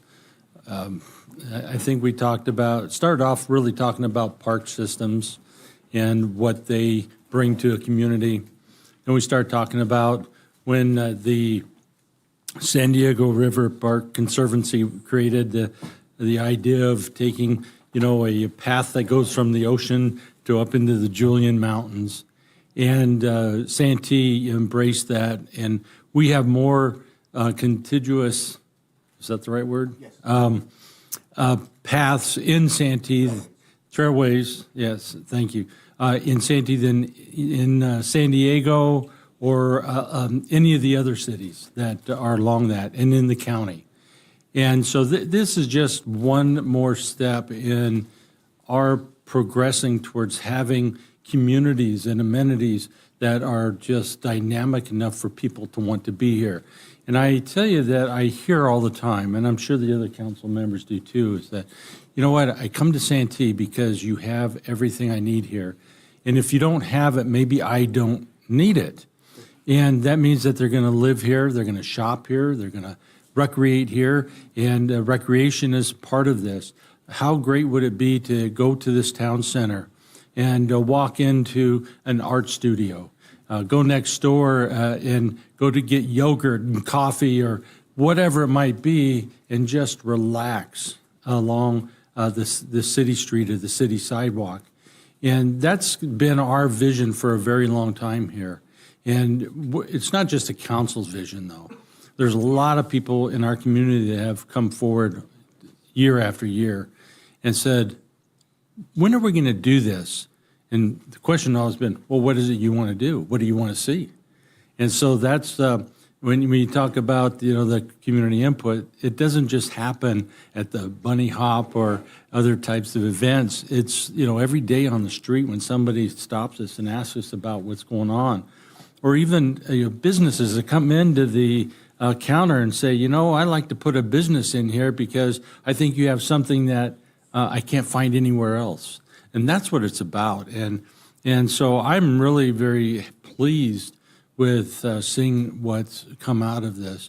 And yeah, there's going to be some things that we have to tweak along the way and whatnot. Maybe, talk more about traffic and different things like that, facades, whatever it might be as we go along. But the bottom line is we have to have a plan in place in order to take that next step. And with that, I'm going to move to approve this. I'll second it. I have a motion and I have a second. Can we just, I'm sorry, just to clarify. Oh, yeah. Councilmember Koval made just 2 minor corrections, cleanup items. Can you just make it clear that that's included in your, there's that one word of dance studio to performance. And I'm then- good with that, yes. Okay, and then the change to the sign at the. I'm not. It is on page 108. Right. Well, then vote no. So I have a motion and a second. Let's please vote. And hold on, so just making sure staff has heard everything that we've all said, because some of this is still grand scheme of things, looking to the future. But I would like to make sure that it is documented that we're not going to be 5 years, 6 years down the road, and then all of a sudden come back and go, well, every village is now going to be its own identity, and now every single thing, and we're requiring lighting in the sidewalks now because Councilmember Hall said that. Like this, if that's going to be something, I want that coming back. Well, I think any plan or any development that is submitted, we will have to be able to approve that. Yeah. Making sure. Great, thanks. Please vote.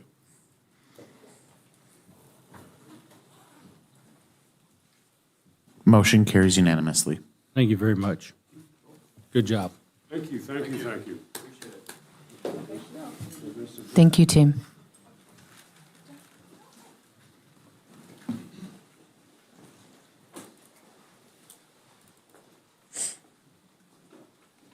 Okay, that takes us to item number 9, which is a public hearing for tentative map TM 2024-0002, development review permit DR 2024-0004, and environmental review ENV-2025-0004 for a multifamily residential development consisting of 53 units and related site improvements on 2 lots totaling 2.3 net acres located at 701 Park Center Drive in the Town Center Specific Plan, which we just approved, with a medium-high residential R14 land use designation and finding the project exempt from the California Environmental Quality Act pursuant to the Class 32 infill exemption.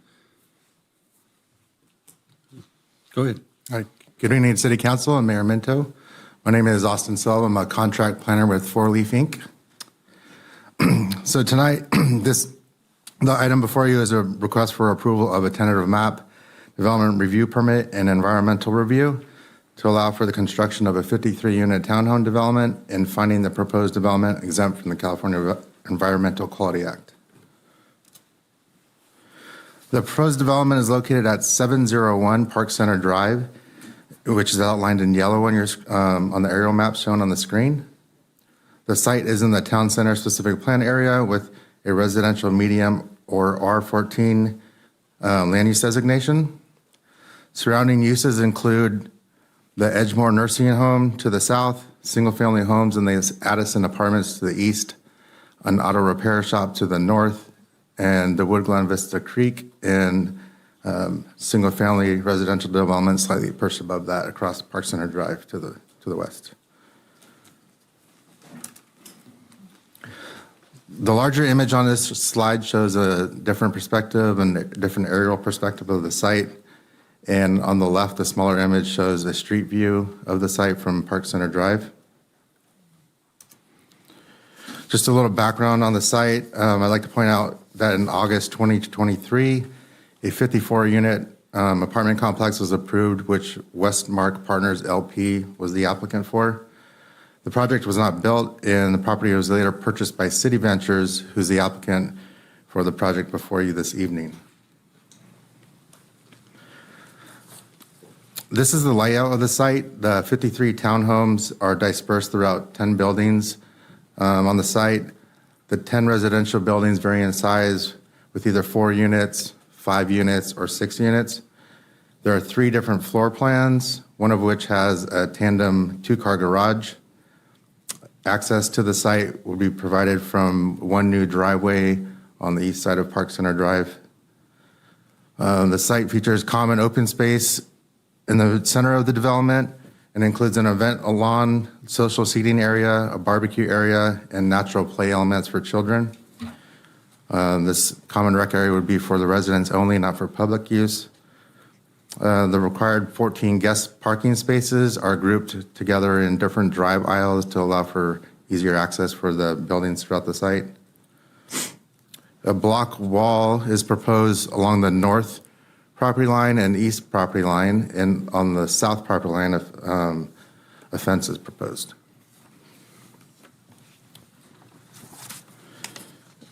So I would like to also point out that there's a directory sign that would be located on the south end of the driveway entrance. Would be constructed of stone veneer with a steel background and letters with like an off-tone or earth tone color. And then at the beginning of the driveway, there'd be a crosswalk of decorative pavers as required by the current town center specific plan. So these are the renderings of the 4 and 5 unit buildings. The buildings feature earth tone colored stucco, window sill trim, decorative shutters, metal awnings, and S-tile roofing. Each unit would have a ground floor patio and upper floor deck. And then these are the 6 unit buildings. These are the 2 buildings that would be located along the frontage on Park Center Drive. The maximum height of the townhome buildings is just over 40 feet, which is below the maximum height allowed, 45 feet, allowed in the R14 zone. The proposed project is consistent with the development standards of the R14 zone, including density, lot coverage, setbacks, parking, and open space, and others as shown on the table on your screen. The proposed project is exempt from the requirements of CEQA as an infill development. If the project is approved by the City Council this evening, a notice of exemption will be filed with the County of San Diego.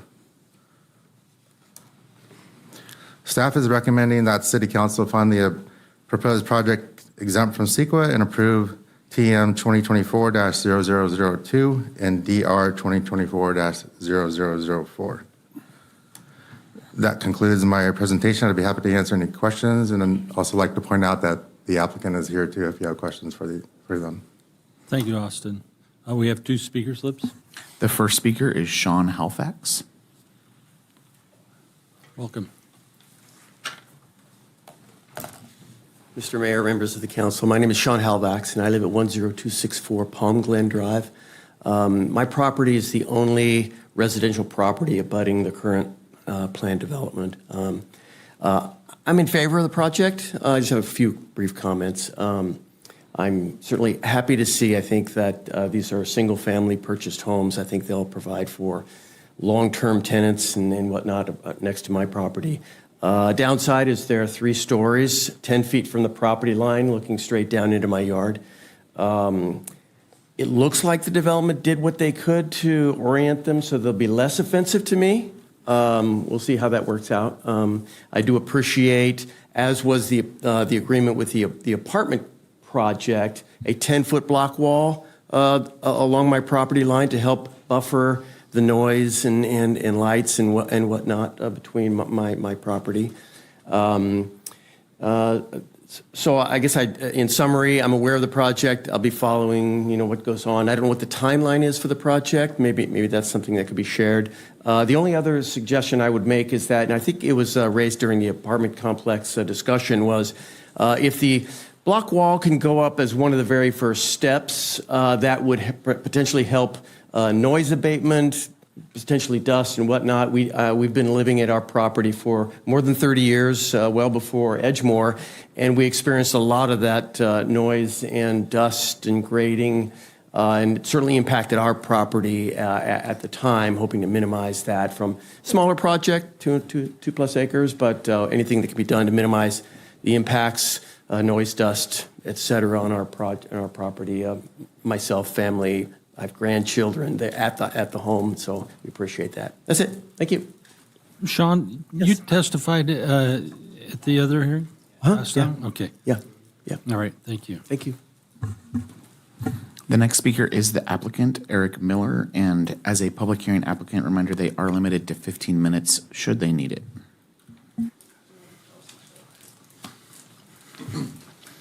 Take 15 minutes and we'll talk us out of it. Are you able to pull up slide 5 from Austin's presentation? That's up on the lectern. You should be able to adjust it.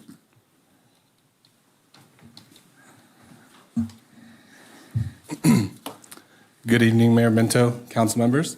My name is Eric Miller. I'm the Director of Development at City Ventures. I'd like to thank you for the opportunity to present our proposed development project located at 701 Park Center. I do apologize. I had a brief PowerPoint presentation, but it was on a personal flash drive, so I was not able to plug in. I'd also like to thank Austin for the detailed staff report and city staff as well. I'll be happy to answer any questions at the end. And I did want to point out that there are 2 conditions of approval as part of the development review conditions that I'd ask that we quickly discuss. Before I dive into the project, I wanted to provide a little history as to who City Ventures is. Founded in 2009, City Ventures is one of the leading infill development companies in the state of California. We have always been a solar, all-electric home builder focusing on green and efficient building features that not only benefit the homeowner, but they benefit the city as a whole. Since inception, we've completed projects in over 100 cities, entitled more than 150 communities, and building and selling over 10,000 homes.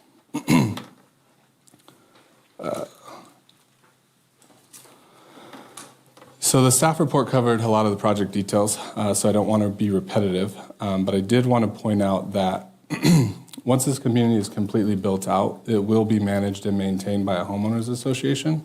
So all streets, parking, landscape, exteriors of the building, roofs, common open space will be maintained by the HOA.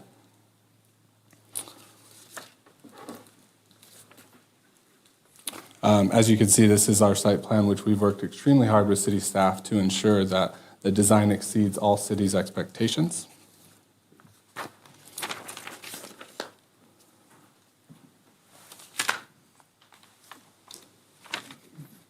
This is our typical building elevations, which includes a Spanish architecture. As you can see, the buildings were designed with elevation pop-outs and pitched roofs, and really this was intended to give each of the units more of that traditional detached single-family home feel to them. Quick question. In the picture, are those actual balconies or considered balconies? Yes. The corner? Okay, Yes. are those subject to the new rules on yearly inspections? Yes, they will be. And who would do that? It's part of the HOA. Okay, thank you. Well, is that a wall or is that? Are you looking at the first floor or the? The first floor, is that's a wall out in front? Yeah, it's more of a steel fence, if you will. Okay. So if they're under the footprint of the structure itself, it's not the same as when they're sticking out over. Well, I guess that was my actual question. So. That was something that we've finding in the real estate world. So if it's under the same footprint of the structure, it's not under that code. It's not technically a balcony. It's a what are they? Oh gosh, I can't remember what it was called. I just heard this. No, it's something, but it's part of the structure. If it sticks out over the footprint, that's when it becomes subject to SB 149 or something like that. Yeah. What are you guys calling it? Balcony. I believe we're calling it a deck on the second floor and a patio on the Sounds good first. to me. Works for me then. Just curious about that. Yeah. Before you leave, too, can you answer his question? Oh, yeah. So I was going to get to that. So in terms of the neighbor, he had mentioned he hopes that the walls go up first. That's always our intent. So we will work with the city to try and get all our walls permitted, and that would be one of the first parts of construction. And then in terms of the proximity, we do understand, although we are following the city's code of a 10-foot setback, we did try and configure the buildings in a way to limit the impact. And we will work with our architects to maybe raise the windows on the third floor to try and limit the direct line of sight, but still allow natural sunlight. And I think that answered his concern. So as an all-electric home builder, there are many benefits to the homeowner. The main benefit is there's absolutely no gas to the site, so the appliances will be all electric, which limits the overall utility bills. On top of that, the solar panels are included with the purchase of the home, so there's no additional payments, leases. So on day one, the homeowners will experience substantial savings to their electric bill. How many tiles? I'm sorry? How many tiles? So we haven't. For each home, or is it for the whole? It's for each unit have their own. Do you know We how haven't designed it yet. That's as we get further along. On top of that, there's smart thermostats throughout the homes, drought-tolerant landscaping throughout the community, and every unit comes with 5-star appliances as part of our standards, so there are no upgrades needed for that. So with all that was said, it's clear that this proposed development is a positive step forward in addressing the city's housing needs. It aligns with the city's general plan, specific plan zoning, and it's simply a great opportunity to bring another beautiful new home community to the city of Santee. That concludes my presentation. I'm happy to answer any questions, and again, there are 2 conditions I'd like to discuss. Any other questions? Might as well go ahead. It's your time. Do you guys have the conditions? Okay, so again, I apologize, I had it on my Hold on, it's in the resolution, I believe. Yes. So I believe it's page 5, if we're talking about the Correct. same thing. So page 5, number 3, I believe is the first one you want to discuss. So with every City Ventures community, part of our standards is all garages come with they're pre-wired for electric vehicle chargers. We have been conditioned in the past on other projects to actually install the charging station. And what we experience is not all homeowners want that. Not every electric vehicle comes with the same charger. If you buy a Ford, they provide you a Ford charger. So if we simply install the minimum electric vehicle charger, likely a lot of the residents are going to remove it and have to replace it with their own. On top of that, some people don't have electric vehicles, so they may not want it. It takes up space on their wall and what have you. So what we're proposing is we modify the language of the condition and start it by saying, if requested or desired by the homeowner, we will continue with that condition. And this can be included in the CCNRs so that it is, an option for the homeowner if they choose. Well, the big part of that is the 220 going in.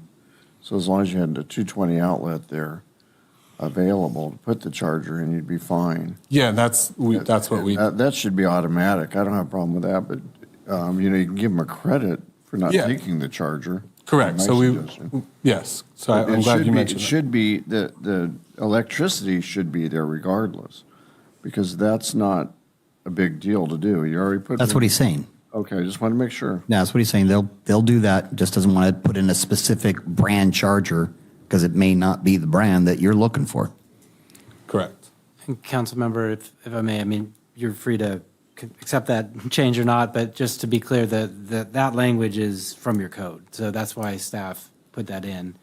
Obviously you can make deviations if you wish to and accept the change, but the language is exactly what's reflected in the code, correct? And I appreciate that, because when we wrote the code, we didn't realize that different manufacturers are going to obviously start doing their own charging mechanisms and in order for you to buy their system. So just looking into the future, didn't have the perfect crystal ball. So now that we have more information, I think we need to look at changing that section of the code to fit, pre-wired, exactly.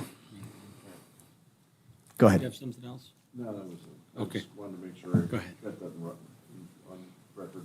Yeah. The next condition is on the next page, number 16. And I'm simply asking we change each home shall have address numbers placed near the roof line of the structure to each building. These are attached townhomes. So what we typically do is we put the building address at the top corner, which is what this condition is asking for. But to do it on every unit, I think is not the intent of what the city is looking for. Sandy, what's the addressing for these? What's the addressing going to be for these? Does each building have their own address with a 1, 2, 3, 4, 5, or? Yeah, an each building individual? is going to have their own, correct? And then each unit is going to have its own. So I think the requirement, if I understand what the recommendation would be from City Ventures, is that each building keep their number, but then each unit not have to have the number up at the roof line, like have a unit denoted like above their door or something along those lines. What size are those A, B, numbers? C, that- D, or what? So let me take a step back. What we would prefer is for each of these units to have their own individual addresses. And with that, we can put building 1 with the range at the top. And then for every unit, there would be, the numbering both on the garage side and on the front door side. That's 10125. That's completely different. That than is what you're- different. What you're talking about. So that's something. No. You've been trying to get. And I can recall why we did this when there were apartments, if you recall. It was because of public safety. So the fire department was stating that when they come into some of these complexes, it's very difficult to delineate which unit that they're actually going to because they're not individually numbered. So if you're talking about if they're going to be building 1452 unit A, B, C, D, that's one thing. But if you're talking about each one being individually addressed, then no, I'm not in favor of changing that. So I mean, we can be flexible with, if you guys would prefer it to be unit 1, 2, 3, 4, or A, B, C. It's a public safety thing between fire department and law enforcement for them to be able to show up and know exactly which unit they're going to. It's the better we can delineate which unit it is, rather than just here's a building kind of, all right, they're in there. It's somewhere in here in this range. Time is of the essence, and we want to make sure that they have the ability to get there as fast as possible. So that was the whole reasoning behind that. So with that reasoning, is the intent to have an address at the roof line of the garage side of every unit? I believe that is what that was, wasn't it? Because Let's see what Captain? the fire chief has to say, and the sheriff, Captain. I guess I need to see what exactly you are proposing. Could you kind of show us what that would look like on here? I know you said you had a proposal. So for us to be able to make that determination, I would need to be able to see that it meets our needs, which me and the captain share the same concerns, is we just want to make sure that we're going to the right residents. Yeah. As quick as possible. Yes. So we can definitely work with you to provide what you need. I don't have it in front of me, but really what our intent is, if you look at, for example, the bottom left picture, if you had the building address, and maybe that's not the best example because there's a window there, but picture the building number with the addresses there, and then along every garage, we'll also have an illuminated address for that unit. So you see it up top, and then you also see it down low. But to have the address at the top of each garage is just going to look it'll look a little odd, in my opinion. Understood. I think above each garage is where it should be. Well, it's asking for the roof line, so I apologize. Fair. Okay, I'll give you that. That's what Above it each is there. garage, that's even better eye line. Sandy, what is the standard for, is addressing at the front of the building or in the rear of the building? Because that's what we're talking about here too, is two different things. Yeah, I mean, if I'm going the front door, I'll give you Yeah. a good example. The other day, I did a ride-along, and there was an alarm going off, and we went to find it. It took us 3 or 4 minutes to find it. And even then, it's like, is it on the door? Where is it? And you're doing, if you're in an emergency and somebody's getting killed in that room, you got to be able to find them. And the garage don't help, because now you got to go to the front door and look around for it. All right, so what is our standard? Generally the front. It's the front, Generally right? the So, I mean, front. traditional in a single-family home, your front door faces the street, the address faces the street, your curbs on the street, everything's addressed for the public safety. to But be able that's the to- difference. Right.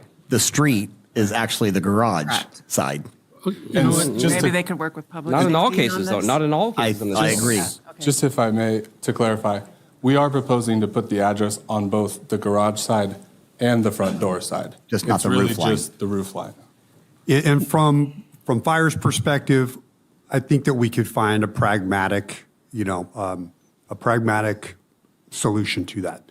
And so if I just can see what that looks like, then me and my team can make a determination. Absolutely. We have plenty of examples. But I understand where you're coming from. And I would say that the roof line component is not as critical as the doors and the actual garages. And that's why I said it depends on the addressing itself, because if each individual home is addressed with a 4-digit number, then you need to do it that way. If it's the building is that way with numbers 1, 2, 3, 4, and 5, then it needs to be done that way. Then So I think agree that that's- the building should be monumented at the top. And that's with why I asked what size A, B, these C, letters D are at the letter. top. Yeah. Right. So that's what has to be determined is the actual addressing here and which way to go. So what we would Okay, suggest is if public safety, if you'll acquiesce to what public safety requests, then we'll be good with making that determination. Understood. I may just add one more component, because I think that's actually a good idea. Put something on the garage, because that's where you would drive into, and you would at least know that on the opposite side of that is the front door. It's true. So that takes away all the guesswork. They're going to do both, which is awesome. Right, because we've all in public safety have done that, walk around a building until you eventually find it. So I think that's a good idea. At the front, though, it's like when you go up an elevator and you get off and you're looking for your room in a hotel, you'd like to know which way to go to get to 701 or something down on, 844, for instance. So if you could just make a monument out front, and it could even be where you're already putting a monument in that shows which direction to go to, because if you go right, think you're going to, 701 and you should have went left, well, you still have that same problem. And I think that takes care of everything. So I think your proposal is spot on to assist with finding the apartment location. You do have a map monument in the front, don't you? Yeah, it's a directory sign. Yeah, I thought so. Okay. And then if you kind of look at the top left and the bottom left, right below the light, that's intended to display the address. Perfect. Just to give you an I idea. think that's a good idea. But above the garage, and okay. It could And be bottom tweaked. left, below, I see below the light there, that's your monument as well, okay. Yeah, left or right. Yeah, that's perfect. I think that'll be fine. Our chief and captain will better determine that, but I think that's appropriate. So that's the only two things you have? Does that work for you then? Yeah, that's perfect. Okay. And I think that clarifies everything for the, I just have one kind of question as I was thinking. Do you have questions? Yeah, go ahead and ask. Okay. So my question is that I wasn't here for that council meeting when this first came with the other Apartment complex? apartment complex, but I did watch it online as I was out of town. And so it was Sean, was that apartment complex entitled? Is that what happened? And this is just a completely different design that required a new entitlement? Yes. Okay, I just wanted to make sure, because I was getting confused when I was reading about this earlier, whether or not it was the same property or if it was another piece of property, and now I'm going to have two projects there. So thanks for clearing that up for me. Property, different projects. Right. And by the way, you guys debated that for a long time. Yes, we did. So, okay, Laura, questions? Yes, so I noticed in this handout that we have, that we each have here, my question prior to this meeting is literally yesterday is this not an affordable housing project anymore? It's not. So I think there's a distinction between what was in the staff report related to the site being identified within our housing element sites inventory as a potential site for moderate income housing. And so that's what we were trying to say. And if the project had stayed entitled as an apartment versus a townhome project, it would have stayed categorized for just our RENA purposes as a moderate income project. But now that we've evolved into owner occupied, what we've said in our housing element is any multifamily owner occupied developments are considered above moderate, but it's not receiving any deviations. There's no deed restrictions. They're not accepting any funding related to the affordability component. So it is not an affordable housing project. It's just categorized that way in the housing element. Is that helpful? Well, you're giving me a look, so I'm mean, trying to sense the look. It changes everything what I thought I knew yesterday. I'm sorry. And I think I tried to clarify that, but I apologize if that wasn't clear. Oh. So this whole thing about 60% of AMI, that is out the window. That's in relationship to RENA and the But not this different- project. Correct. Okay, that was my conversation yesterday. So I am thrown off. Sorry. Okay. Then I guess my last question would be, this is now part of the town center specific plan that we just approved, one item prior. And since it is above market income, it's not even an affordable project anymore. Perhaps you could work with city staff on some of our signage and lighting elements. I don't know. So, and one of my comments I had made, I thought you were here when we approved it as an apartment, maybe not, but I thought it was you that made the comment about the landscaping in front of the property. If you can go to the map. Yeah, this map. So I think it's like section 9 where it says it's protect in place. Mm-hmm. And we had talked about maybe making that additional parking because there's that's also close to where we have our concerts and we're, all these developments are going in. We're going to lose more and more parking. Yep. And so my preference would be to revisit that. And I don't know if that's your responsibility or our responsibility, but overall, I think we need parking there if we can find it. So those are my 2 comments.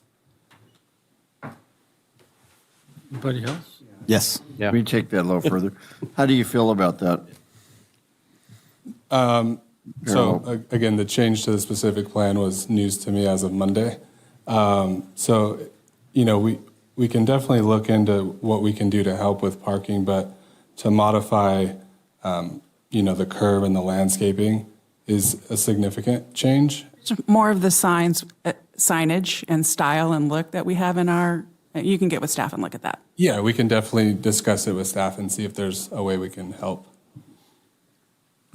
Councilmember Koval, I can kind of address the parking. We went back and listened to some of the last discussion on that with parallel parking along there. It's not prohibited. It was not conditioned on this development to do that, but those are things that our traffic division and things we can look at in the future because it's a parkway designation. There is sufficient to add some parking. It's going to be limited because of the turn pockets. It's a 36-foot road, but we can try and accommodate some street parking in the future on Park Center. It wasn't in this location expressly included in the town center specific plan. It's more on the future work because we'd already kind of had an approved plan for this at the time we developed it, so we left it that way, if that makes sense. This is just a timing thing.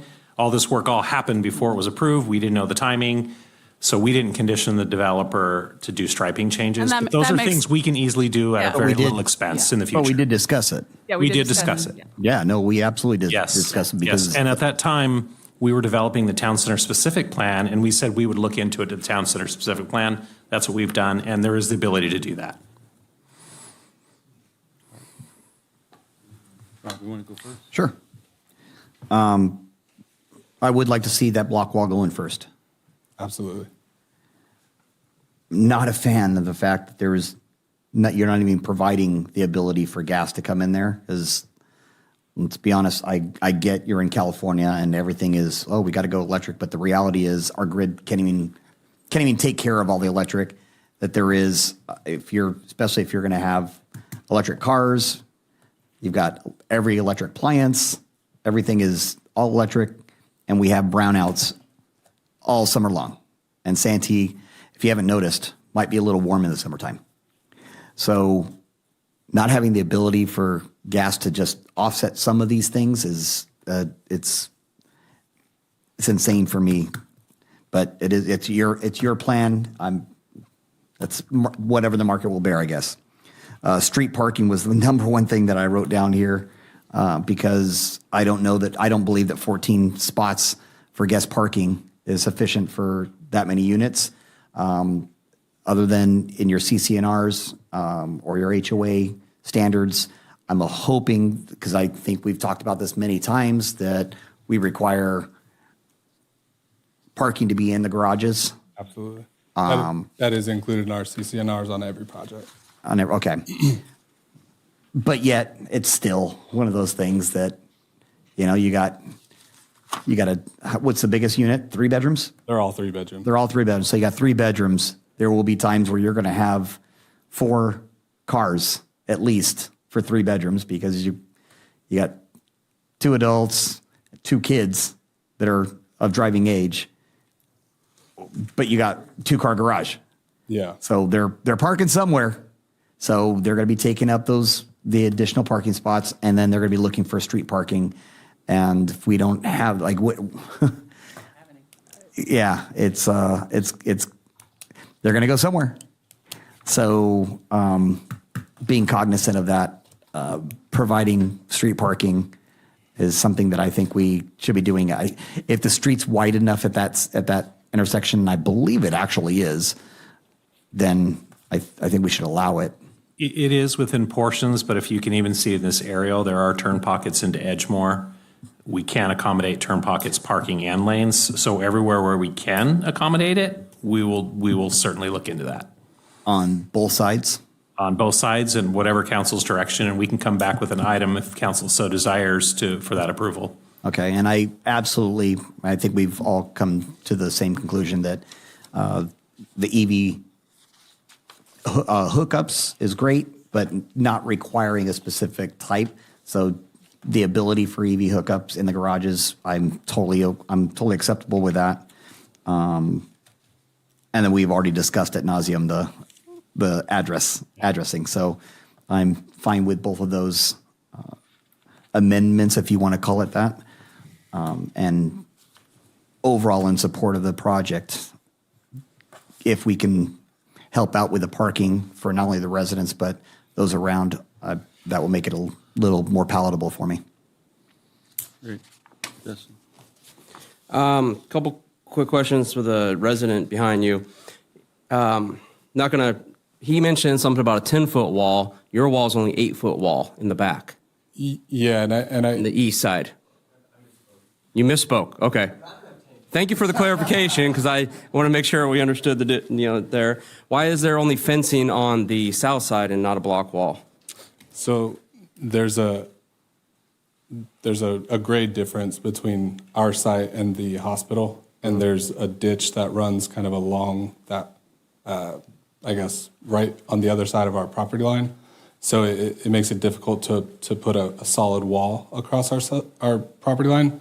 Okay. So there is going to be a retaining wall with a fence on top, so that it's kind of at the same height as if a wall was there. Okay, so a 5-foot or 6-foot retaining wall and then a fence on top of that.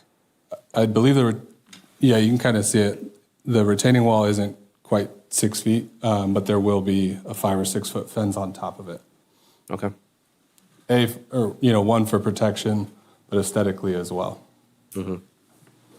So how far would that stick out of the ground? It's just because of the sidewalk? The fence or the wall? Looks here, it's just going to go to the sidewalk. It's not going to go above it. Yeah, so it'll be basically to catch grade, and then the fence would be on top of it. So the retaining portion is maybe I guess it does say 5 or 6 feet.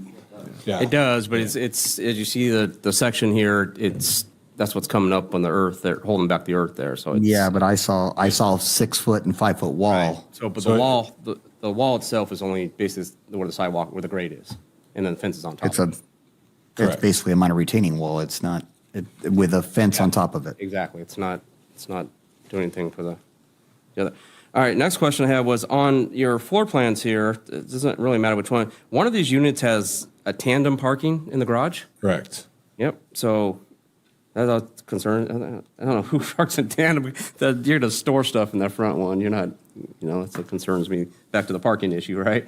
It's a 3-bedroom in tandem parking. Folks in the mobile home park do it all the time. The little carports? Yeah, it's all tandem parking, most of them. That's true. Yeah, that's true. Okay, I just wanted to clarify, so we're looking at this right. So. And I will touch on that. Tandem parking, may not be for some, but for, younger adults, it does create a different price point that makes the purchase of the home a little more attainable than the side-by-side. And it is becoming more and more common with townhome developments. And again, the CCNRs will ensure that the garages are for parking. Okay. All right, then. Thank you very much. Yeah. Thank you. All right, then. We have a motion on this? Motion to move staff recommendation. Thank you. Is there a second? Do we need to change the? With yes, correct, with the address and EV parking. With or the two EV condition changes. hookups, yeah. Can I also suggest that on page 8, number L, that we add the wall under during grading, site preparation, or construction activities, all underground utilities, and add the wall component right there? Would that be what you were thinking? Yes. Okay, thank you. All right. Carl, the wall's on your grading permit anyway, isn't it? Yeah, they usually have to construct the walls usually first before we issue building permits anyway. That's a requirement of the grading permit. All the drainage and walls are all constructed during the grading. Right. All right, then. I have a motion. I have a second. Please vote. Motion carries unanimously. That takes us to item number 10, which is a resolution authorizing the submittal of a permanent local housing allocation grant application to the State Department of Housing and Community Development. Bill.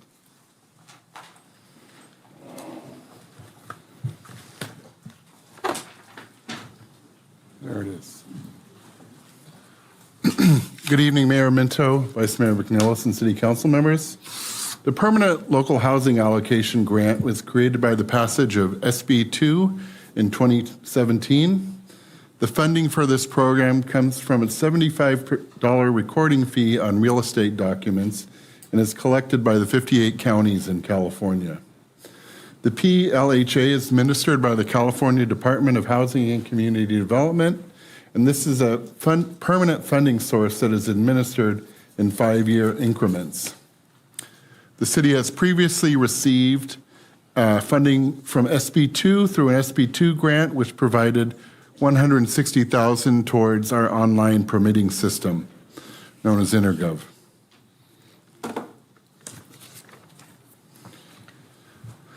Under the PLHA grant, funding is based on the CDBG formula, although the amounts are not the same as the jurisdiction CDBG allocations. The amount the city would be eligible for in FY 25-26 is based on the recording fee receipts in calendar year 2021. The city is currently eligible for $433,333 in funding over the next 3 fiscal years. Again, this funding should remain beyond the next 3 fiscal years. The PLHA application being considered would be applying for the following funding: assisting persons who are experiencing homeless or at risk of homeless. That could be through like street or riverbed outreach, housing navigation and placement. and then 40% for accessibility modifications and lower income owner-occupied housing, including manufactured or mobile homes, and that's a requirement of this grant. And then remaining 5 for the city's grant administration costs.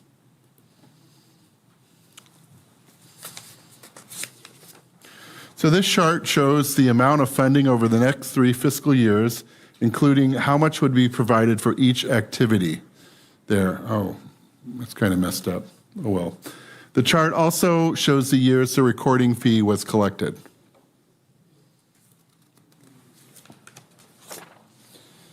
If this item is approved tonight, the application needs to be submitted by February 28th, which is Friday. The city should be assigned an HCD housing representative within a month, and upon grant agreement execution, an RFP, RFQ would be finalized to select providers. Providers should be under contract to provide PLHA-funded services by July 1st, 2025, which is when the grant funding starts. So at this point, staff recommends that you open, conduct, and close the public hearing and adopt the resolution authorizing the city staff to prepare and submit a PLHA grant application to the California Department of Housing and Community Development. I'm available to answer any questions that you may have. Thank you. Speaker slips? No, sir. Okay, we have no speaker slips. Council questions or comments? I'll make a motion to approve. Thank you. I'll second. I just have a quick question. Who would likely be processing, requests for handrails or things like that? How would that process work? Well, I've spoken to a provider that does this type of work for another jurisdiction in Orange County. And honestly, I'm not sure how much I should say about who they are because we're going out to bid. And That's fine. You don't need to say who, but just, how would the process work? They would. A resident. Oh, and frankly, there's still a lot of details to work out on the particulars of the program, but I think we have a framework, and finding a partner would be something we could definitely do. Okay, I would recommend that when we do find a partner, that, of course we do social media outreach, but a lot of seniors aren't on social media, so another process to get in contact with them. Okay. Anything else? So you said there's a component of assistance with homelessness in this also? Did I hear that correctly? Yes, actually 55% of it would be could be for like homeless outreach, like things we're doing currently through ARPA funding. So could that assist with the contracts that we have with like Alpha Project and others? Definitely like with PATH. Okay. Like with PATH and probably ECTLC potentially. All right. I just don't want, I want to make sure we're not excluding them because they've been a really good partner. Mm-hmm. So. Mr. Mayor, that's one of the positives of going in this direction. Currently, as you are aware, the city doesn't have funding for our homeless services beginning in the next fiscal year. That's one of the challenges we're going to be looking at. And the providers that you referenced that actually work with resources and housing could potentially qualify for funding under our program with this. Alpha Project and some of the others who would do encampment cleanup, that really doesn't fit the description of what this project here is for, but it could help with the housing and the resource providers, which is a positive for us. Okay, just want to make sure that we're not missing anything with that. Okay, I have a motion, I have a second, let's please vote. Motion carries unanimously. Thank you. What? Well, we'll see what we can do here.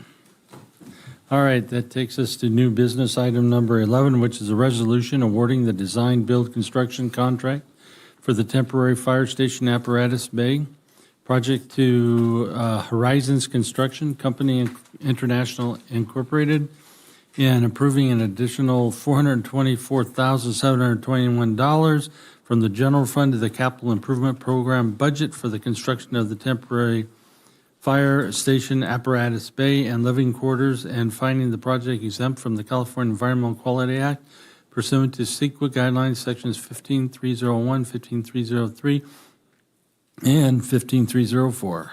Justin? Good evening, Mr. Mayor, Vice Mayor, members of the City Council.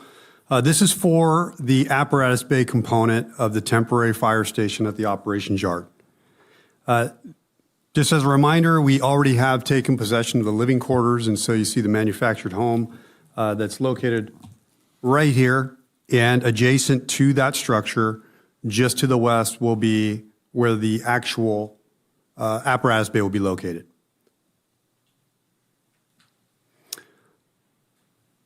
Thought this would be a good opportunity just for a reminder of the timeline of events, because I've spoken about this a few times and council's taken a few actions to make sure this project keeps moving forward. But on October 11, 2023, that was the initial authorization of $1 million to fund this project. We went out for an RFP in December of that year. We received a proposal. We only received one, and it was for $2.2 million plus, and that was for both components, so living quarters and the Apparatus Bay. We felt that we could save some money by dividing this up and utilizing a source well for a source well procurement process. And so we broke up the Apparatus Bay and the living quarters. Council also appropriated an additional $567,000 in February of 2024. We received a proposal for $612,000 in April of 2024. And we awarded the contract of June of 2024. In November of last year, council directed staff to prioritize this excess ARPA funds, and I'm not using the correct terminology, but there was some movement around from the ARPA funds to the general fund, and council's direction was to kind of set that aside and use that as a priority funding for the temporary fire station. And I was asked at the time if we were likely going to have a shortfall, and I said yes. I wasn't sure what it was going to be. We were waiting for the proposal to come back for the Apparatus Bay. And so today, I'm asking for the total amount of that $424,721. And I'll show you the reason. As stated, we have $612,000 in change for the living quarters. But we built in 15% contingencies for both the living quarters and the Apparatus Bay. So you see the $91,843 for the living quarters. The Apparatus Bay proposal came in at just over $1 million, and over $150,000 we earmarked for contingency for that project. We have $100,000 for FF&E, a temporary carport for $30,000, and that's going just to the east side. Because there's going to be a delay between the time frame that we have the living quarters operational and the actual Apparatus Bay, which is this large $1 million sprung structure up and running. And we want to make sure that this is operational as soon as possible. We've had discussions with Public Works about what would happen with that carport area, and they believe that they will be able to find a use for it for sure because of some of the equipment that they need some storage for. So it's kind of dual purpose. It will serve our immediate needs, and then will also serve PSD's long-term needs once we move our apparatus over into the more permanent Apparatus Bay, if that makes sense. The total project cost, just under $2 million, but for comparison purposes, $2.2 million was what our one RFP came back at, and that did not include any contingency funds, and that did not include any FF&E. So it would be well in excess of $2.5 million if we went that way. So staff recommendations: award the design build construction contract to implement the temporary fire station Apparatus Bay to Horizons Construction Company International Incorporated for a total amount of $1,007,367.44. And authorize the fire chief to approve change orders in the total amount not to exceed $151,105, which is the 15% contingency. Appropriate an additional $424,721 from the general fund to the capital improvement project program budget. Find the project exempt from the provisions of CEQA pursuant to sections 15301, 15302, 303, and 15304. of the CEQA guidelines and authorizing the filing of a notice of exemption. And finally, authorizing the city manager to execute all necessary documents. And I'm available for any questions. Thank you. Speaker slips? None. Thank you. Council comments or questions? Well, I think we've kind of answered them all, so I'll make the motion to approve. Okay, I have a motion approved. I actually recall him saying that it was going to be a surplus of funding, and now we're short. I don't recall the surplus component. Neither do I. I'm gonna make a shot though. So, Nice try. Fire I Chief, thought so, yeah. the new apparatus bay is a 40 by 40, correct? Well, that's what your staff report says, so I'm going It's to go not with 40 that. by 4. 40 by 40. Oh, no. 40 by 40. 40. Oh, 40 by 40. 40 feet by 40 feet. I thought you said That's what 40 it by says. 4. Is the carport the same, 40 by the temporary carport? The carport is going to be slightly smaller. Okay. But it will be large enough to house both our apparatus. Now, the sprung structure has to take into account, and this is why it's a little bit larger. The sprung structure has to take into account all of our gear racks, some storage and stuff behind it, and so it's going to be a larger overall footprint.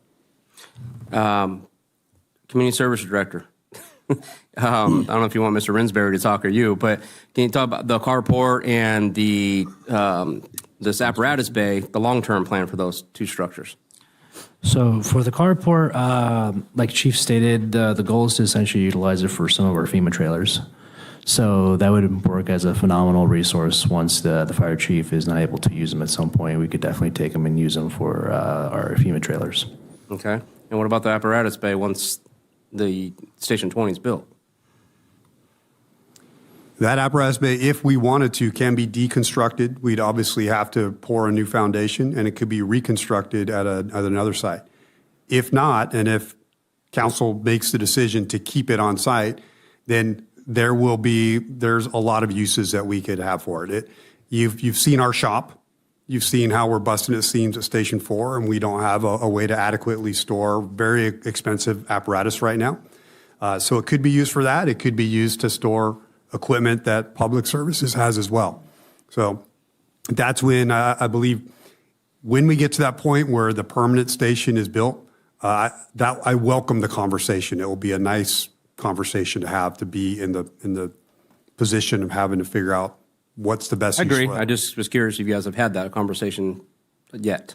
So I'm bartering with Sam on a pretty regular basis. Is that bartering I or believe that. selling? Any other comments, questions, anything, Rob? No, sir. Laura? Okay. I have nothing either. I have a motion. You have a second? Okay. Second. I think you had a motion in the second. Okay, I didn't remember that. I'm sorry. I know you had a motion. I don't know if you had a second. I thought it was Councilmember Hall with. I never said No, I thought it was Councilmember Koval. Yeah. Okay. Yeah. Okay. She's like, yeah, I Have did. a motion Yeah.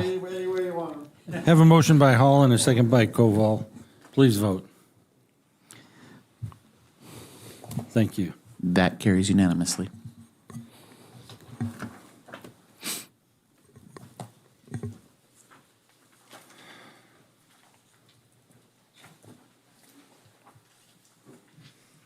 Okay, that takes us to item number 12, which is fiscal year 2024-25 operating budget update and resolution amending the fiscal year 2025 budget. Heather. Good evening, Mr. Mayor, Mr. Vice Mayor, and City Council members. This is the fiscal year 2024-25 mid-year operating budget update. So I thought we'd start off with a look at how we closed fiscal year 23-24. We closed the year with $16 million in unrestricted fund balance. This is $3.3 million more than what was projected when we created the 24-25 adopted budget, and represents a 28% reserve. So what makes up this $3.3 million? Well, we had about $1.3 million increase in actual revenues over what we were projecting. And those revenue sources were property tax, which was about $206,000, sales tax, $234,000, and interest earnings, almost $436,000. We also had expenditure savings of about $2.0 million. So the current fiscal year, with this mid-year budget, we show an improved financial position from the original adopted budget of $2.9 million. Our estimated revenues are stronger than initially projected by about $1.4 million. And then our projected reserve balance is $16.7 million at June 30, 2025, which gives us a reserve balance of $27.3 and gives us an amount available over the City Council reserve policy of 22% of $3.2 million. So this is the summary of the proposed of the mid-year budget. Revenues are about $63.9 million, expenditures $61.8 million, leaving us with revenues over expenditures of $2.1 million. We have other financing sources coming into the general fund. These are basically transfers from other funds, $467,000. Other financing sources, other financing uses, funding leaving the general fund, transfers to other funds, transfers to the capital improvement program. We have our additional discretionary payment that we make annually to CalPERS, the annual set aside for turf replacement, and then the set aside for the ARPA savings that Justin, the chief, was referencing in the last item. So with all of this, we end up at June 30 with a proposed fund balance of $16.7 million. So drilling down a little bit here into the revenues, as I mentioned, $63.9 million, which is $1.4 million over our initial projected revenues when we created the initial budget. The big players here are property tax, intergovernmental revenue, specifically fire strike team reimbursement revenue, charges for service, interest income, and other income. So starting out with property tax, we're projecting $25.1 million in total. Property tax is 41.4% of all general fund revenues. We're projecting a $228,000 increase over our original budget estimate. And this amount represents about almost $1 million more than what we actually received in the prior fiscal year, in fiscal year 23-24. And the reason for this is a 4.7 increase in net assessed valuation. The next revenue, sales tax. So sales tax represents 31.2% of all general fund revenues. There's no change from the original budget estimate at this point. I actually had a meeting yesterday with our sales tax consultant, and there's a little bit of a concern about our sales tax revenue might not reach our target, and it's unsure, it's unclear at this point because sales tax revenue it comes in so late. We just received December sales tax revenue, so. We are seeing some stagnant and some negative growth in some of our bigger sectors, including building and construction, including local and retail fuel stations.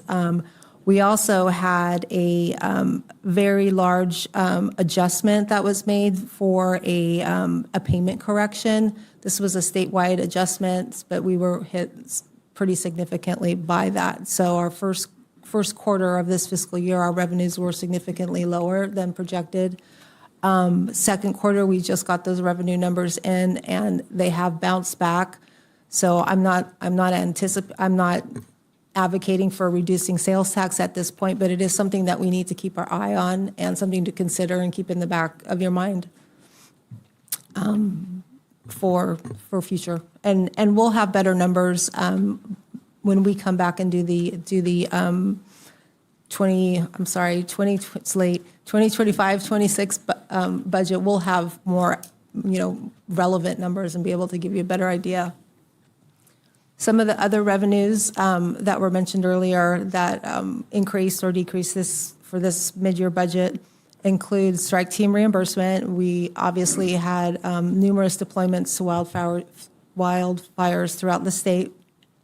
An increase in engineering cost recovery. We have more engineering staff working on projects that are being paid by other sources. Interest income. So interest income is, our projection is that it's increasing about almost $500,000 actually. We had several very low yielding bonds that retired and were replaced with higher yield instruments. We also had larger cash balances, so there was more money invested. And then other revenues, increase of about $115,000. Our Sycamore land fees, we're projecting those to increase about $50,000. And then we have received some miscellaneous one-time revenue.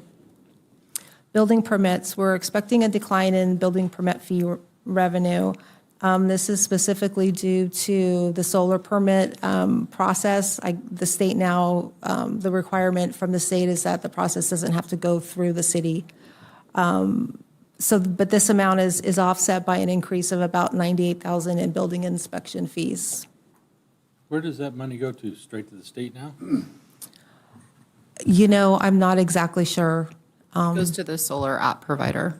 But solar app is now a feasible option for people to submit their solar permits, whereas that wasn't an option before. Everything had to come through our building departments. So it goes to the provider.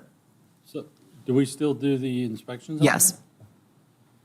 And so we get the inspection fee, but we don't get the review of the solar permit fee. Okay.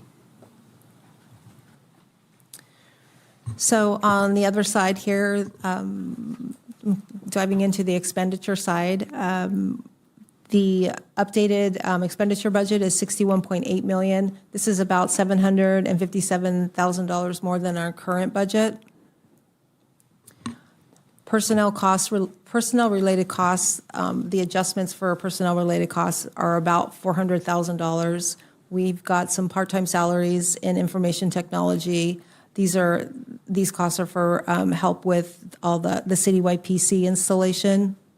We have some adjustments we need to make for workers' comp, to fire and community services. Our overtime budgets need to increase in fire due to strike team reimbursable overtime, and then in engineering as well. The key word with that was reimbursable. Absolutely, yes, reimbursable. We have an increase in our overtime for fire strike team, and then obviously an increase in our revenue for fire strike team reimbursement. Non-personnel adjustments to the mid-year budget include the city attorney, $75,000. This is due to new litigation, MOU negotiations. Information technology, $88,000 for IT consulting services, supplies, software and subscription, and then risk is in need of some new software for new projects. Non-departmental, these costs are associated with the cyber incident. They will be included in the reimbursement that we send off to the insurance company, but we went ahead and put them all in one spot so they were easily tracked and easily identified so that we could separate them out of regular operating budgets. Human resources, $55,000. This is for ongoing investigations. Planning and building, $25,000. As needed, planning and consulting services. Fires. $40,000, close to $40,000 for miscellaneous things like the AED machine for Building 4, property insurance. The actual amount for property insurance was more than we budgeted, so we're trying to correct that. Vehicles, maintenance, and repair. And then finally, community services and public services. This would be for San Diego Sheriff's costs for or services for city events. So before we go on, though, Ron Hall was kind of joking down there, but I was going to ask the question, what kind of investigations are occurring in the HR department?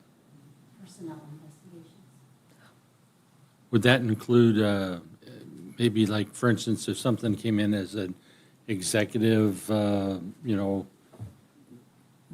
somebody was going to be a new fire chief or a new city manager or a new whatever? Finance Director? Only because I saw you there is why it made me think of it. We would investigate their background. Who's coming to the meeting tomorrow? Yeah, background, I guess. Not background. Okay. All right, got you. Backgrounds, no. Just trying to narrow it down. We have a third party to do background, like, we're not talking about life scan or like reference checks. We're talking about like something that might lead to disciplinary Okay, type gotcha. of investigations. Okay, gotcha. Yeah. I want to make sure. Thanks. Sure. And it was only an example.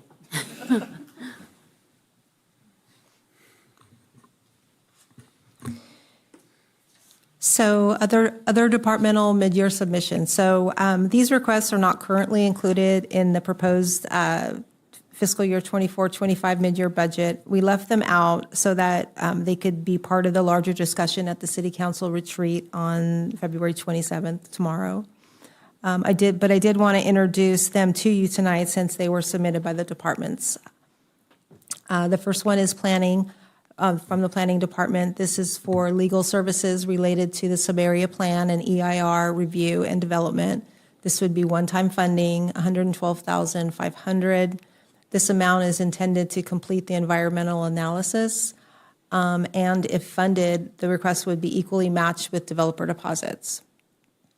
And then Fire submitted 2 personnel requests. One is a part-time office assistant in the Emergency Medical Services Division. This position would assist with daily demands of the fire department. It is proposed to be 100% funded with EMS funds, about $8,000 for this fiscal year. Estimated impact to the fiscal year 25-26 budget is about $23,350. The second position is an equipment mechanic, and this position would assist with the growing demand placed on the fleet division. It is proposed to be 60% funded with EMS and 40% funded with the general fund. For the current year, the general fund impact would be about a little less than $11,000. Estimated impact for the fiscal year 25-26 budget is $106,630. And once again, with the split between EMS 60% and general fund 40%, the impact to the general fund would be a little bit less than $43,000 and a little bit less than $64,000 to the EMS fund. So the bottom line here, unrestricted fund balance, the projected ending fund balance, as I mentioned earlier, is $16.7 million. So this is a 27.31 reserve percentage. The amount available over the City Council's 22% reserve policy is $3.2 million. And with that, staff's recommendation is to adopt the resolution approving the amended fiscal year 24-25 budget as outlined in the report. Consider the additional requests submitted by departments provided in attachment 5, as well as mentioned earlier, as well as other uses of excess funds at the City Council retreat on February 27, 2025. Provide direction on the use of the appropriation of the excess general fund unrestricted fund balance at the March 12, 2025 City Council meeting. We have no speaker slips. Council questions? I just have one question, Heather. Is there a balance of the ARPA funds that we transferred over to the general fund, or are those gone? It was $424 or $1,721. That's all we had left? That's all we had left. Okay.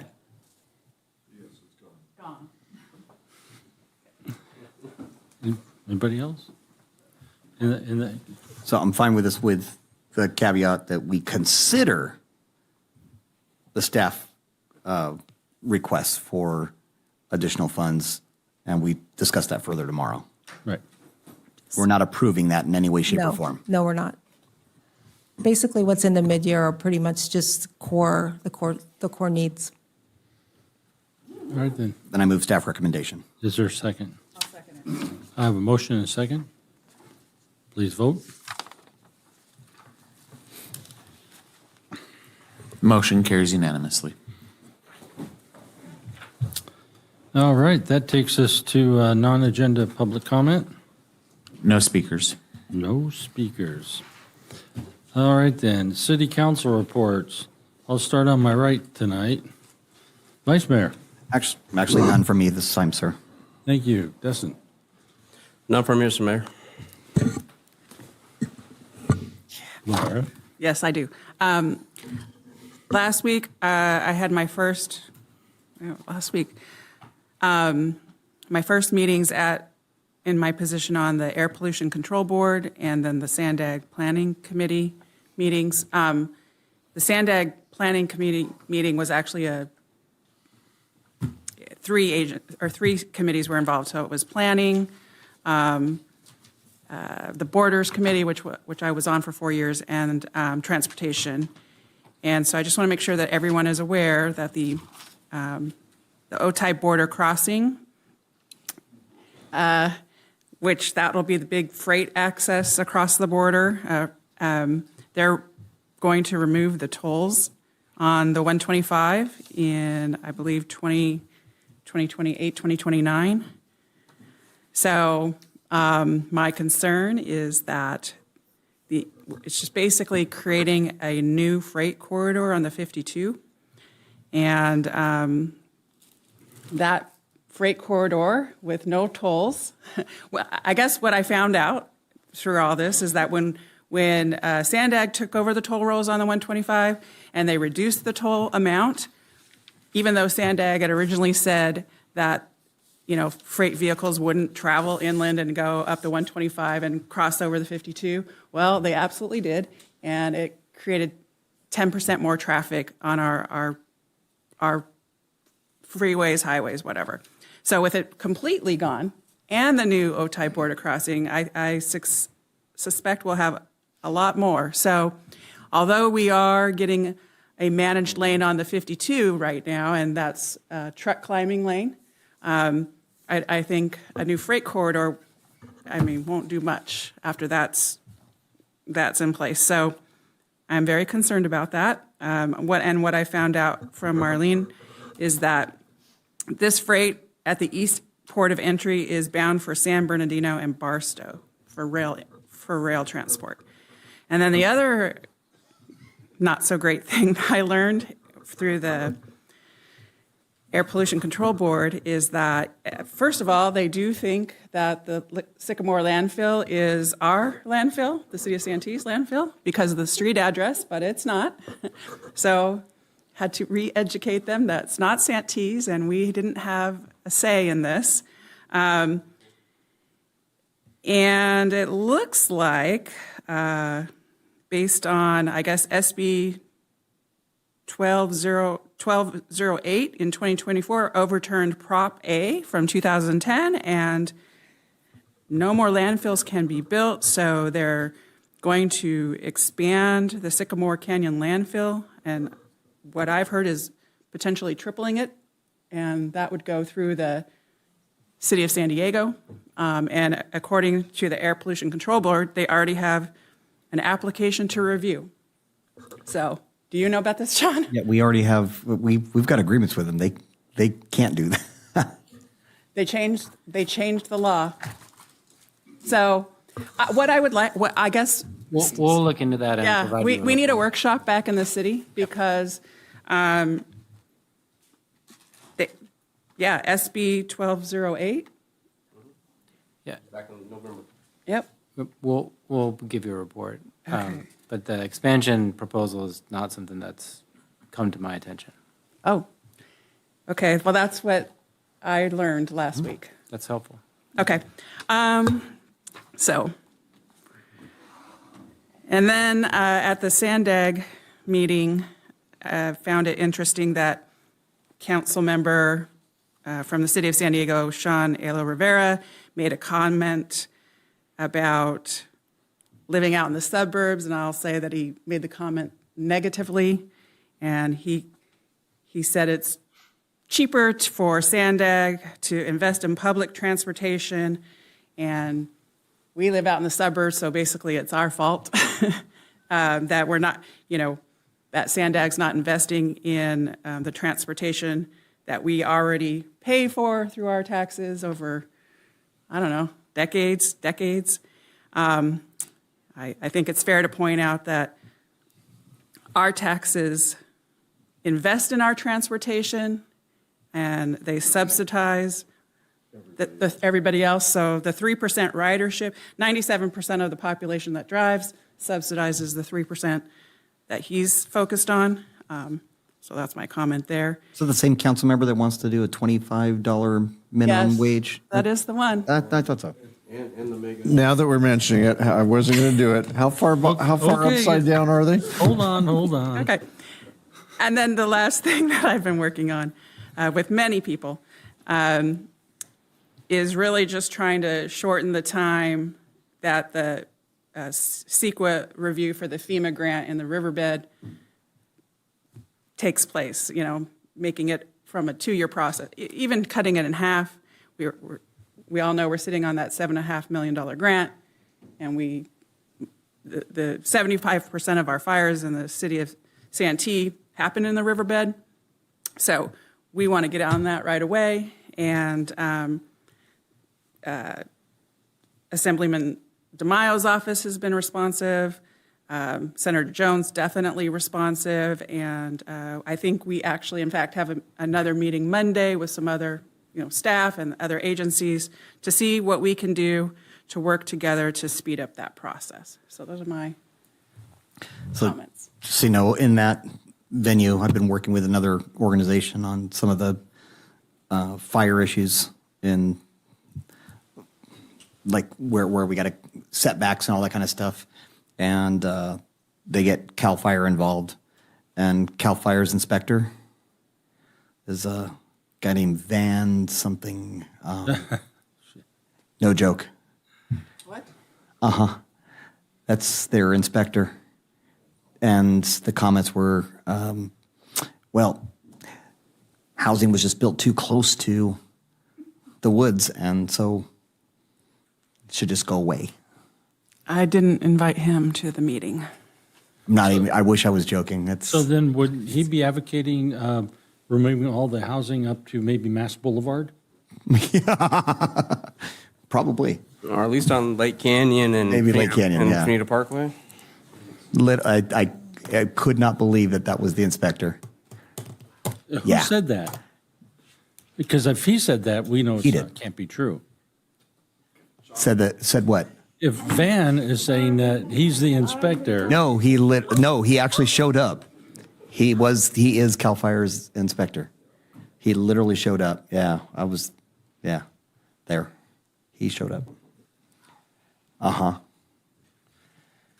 So I did bring it to Senator Jones' attention and all right, this is counterproductive. But we've got to see. We're waiting for the report to come back in because comments. You could say anything, but let's see what comes in the report. So we'll see what comes in the report. Well, thanks for that information. I appreciate it. That is good.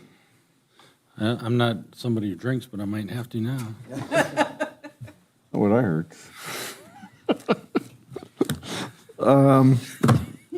I just. You're done. Yeah, I'm done. It's late. That's earlier than I thought it would be. Surprised. Well, I did 11 hour ride on. I did a ride along with the sheriff's department, and so it was interesting to see what's going on. I did bring up the thing on what they call the rat lights, though, and I would like to see if we could look at those. They're called rat lights. They're little lights that go at the bottom of the walk sign, and when a light turns red, it'll light up across the street. It'll actually light up over in, like, the one we were using was at they were making left turn into by KFC. We were sitting at KFC, and you would see the light go on and know that they ran a red light. Oh, I know what you're talking about. They probably have a different word for it, but Yeah, I've heard that term before. And I'm thinking if we can get those over at Costco and Cuyamaca a little bit better on going the right way rather than the wrong way, because that was going away from Sprouts, take your pick. It would be probably a good idea to look at maybe adding those in. I can't see them being expensive. We can work with the sheriff's department to determine high-frequency locations where we have red light runners, and we can look into implementing those. Anywhere around Costco. Check Facebook, they'll tell you. Yeah, I got to tell you, to me, that's just a gimmick. In the old days, you sit there, and if you saw somebody that went through, if you're sitting at a green light and somebody goes across, you know they ran a red light. Yeah. That's usually a pretty good indication. You stop them and give them a ticket. Yeah. You guys still do that? I think so. I don't know. They were out in front of the school the other day. So. Oh, well, I'm not going to say no to it, but it's a tool. Things have changed. All right, I don't have, well, let me say this. We went to the League of California Cities meeting last week, and actually it was a fairly decent meeting. We have a new chairperson. She's really dynamic. Lynn Kennedy is her name, and she is somebody who is promoting the idea of working together and not in a partisan manner. And so it's really made a difference in the way people are having conversations around the table. And you think we talk a lot here, wait till you see a board of directors that has 60 people. Well, I'll tell you what, that can go in for a long ways. And sometimes those are some long meetings. But so that's a good thing because it's not so much divided as it was maybe 2 or 3 years ago. So I'm very happy to see that. We did talk about some things. I talked to city attorney tonight. He's going to get some information. There's a court case that is working its way through to higher court. And what it has to do is with functions that go on within a city. Like, for instance, we have the annual pretrial for the run walk, or not the run, but the walking race walk. Thank you. And they had a similar type thing. It was up in, I believe it was Oakland. And a bicyclist, though, this was a bicycling function. He hit a pothole, went down, got hurt, and they sued the city for the condition of the road. And the lower courts have held that the city has to pay for that, is liable. And so the question now has to be is, why would any city host any kind of function where there's a potential for litigation? And I mean, there's some really old laws that pertain to parks and things of that nature anyways that protect, communities, so to speak. So that's something we're going to be looking in, probably get a report back later on and talk about that. But that was a really big high point. I know I sat next to another city manager and he was like, man, we haven't heard about this. We do this kind of stuff all the time. So, it'd be just like if, hate to say it, but John's in the back, but we, get involved in, the buddies' backpacks and all the different things like that.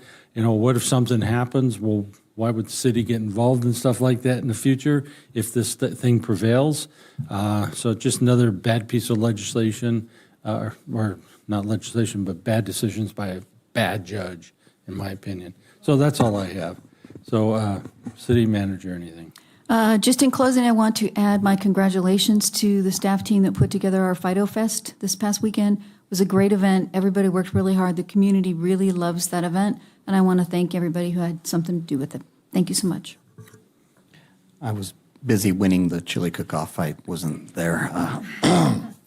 Well, thanks for bringing some in. Actually, I did hear. I actually did hear from several of the people that were at the chili cook-off that Fido Fest is now one of the best attended events in the city of Santee. Yeah, thanks for bringing that up. I went out there and I was really surprised because I remember when it started out just a little, a couple of rows of dogs and vendors and now the almost the entire town center park area is taken up and all the parking is full. So yeah, and we had good. Some of the best weather that we've had ever. For Unbelievable, that event. yes. It's usually drizzly, cold, this was beautiful weather. It's probably the best weather we've had. It was fun watching the dogs trying to find the little bit of shade there was. Sean, anything for us? No, Mayor, no report. You're not gonna, you got a drive to go. Well, we can go another 30 minutes. I could talk that long, I'm sure. No, all right then. We are not going to have our closed session, so that means that we are going to be done. So I'm going to call adjourned.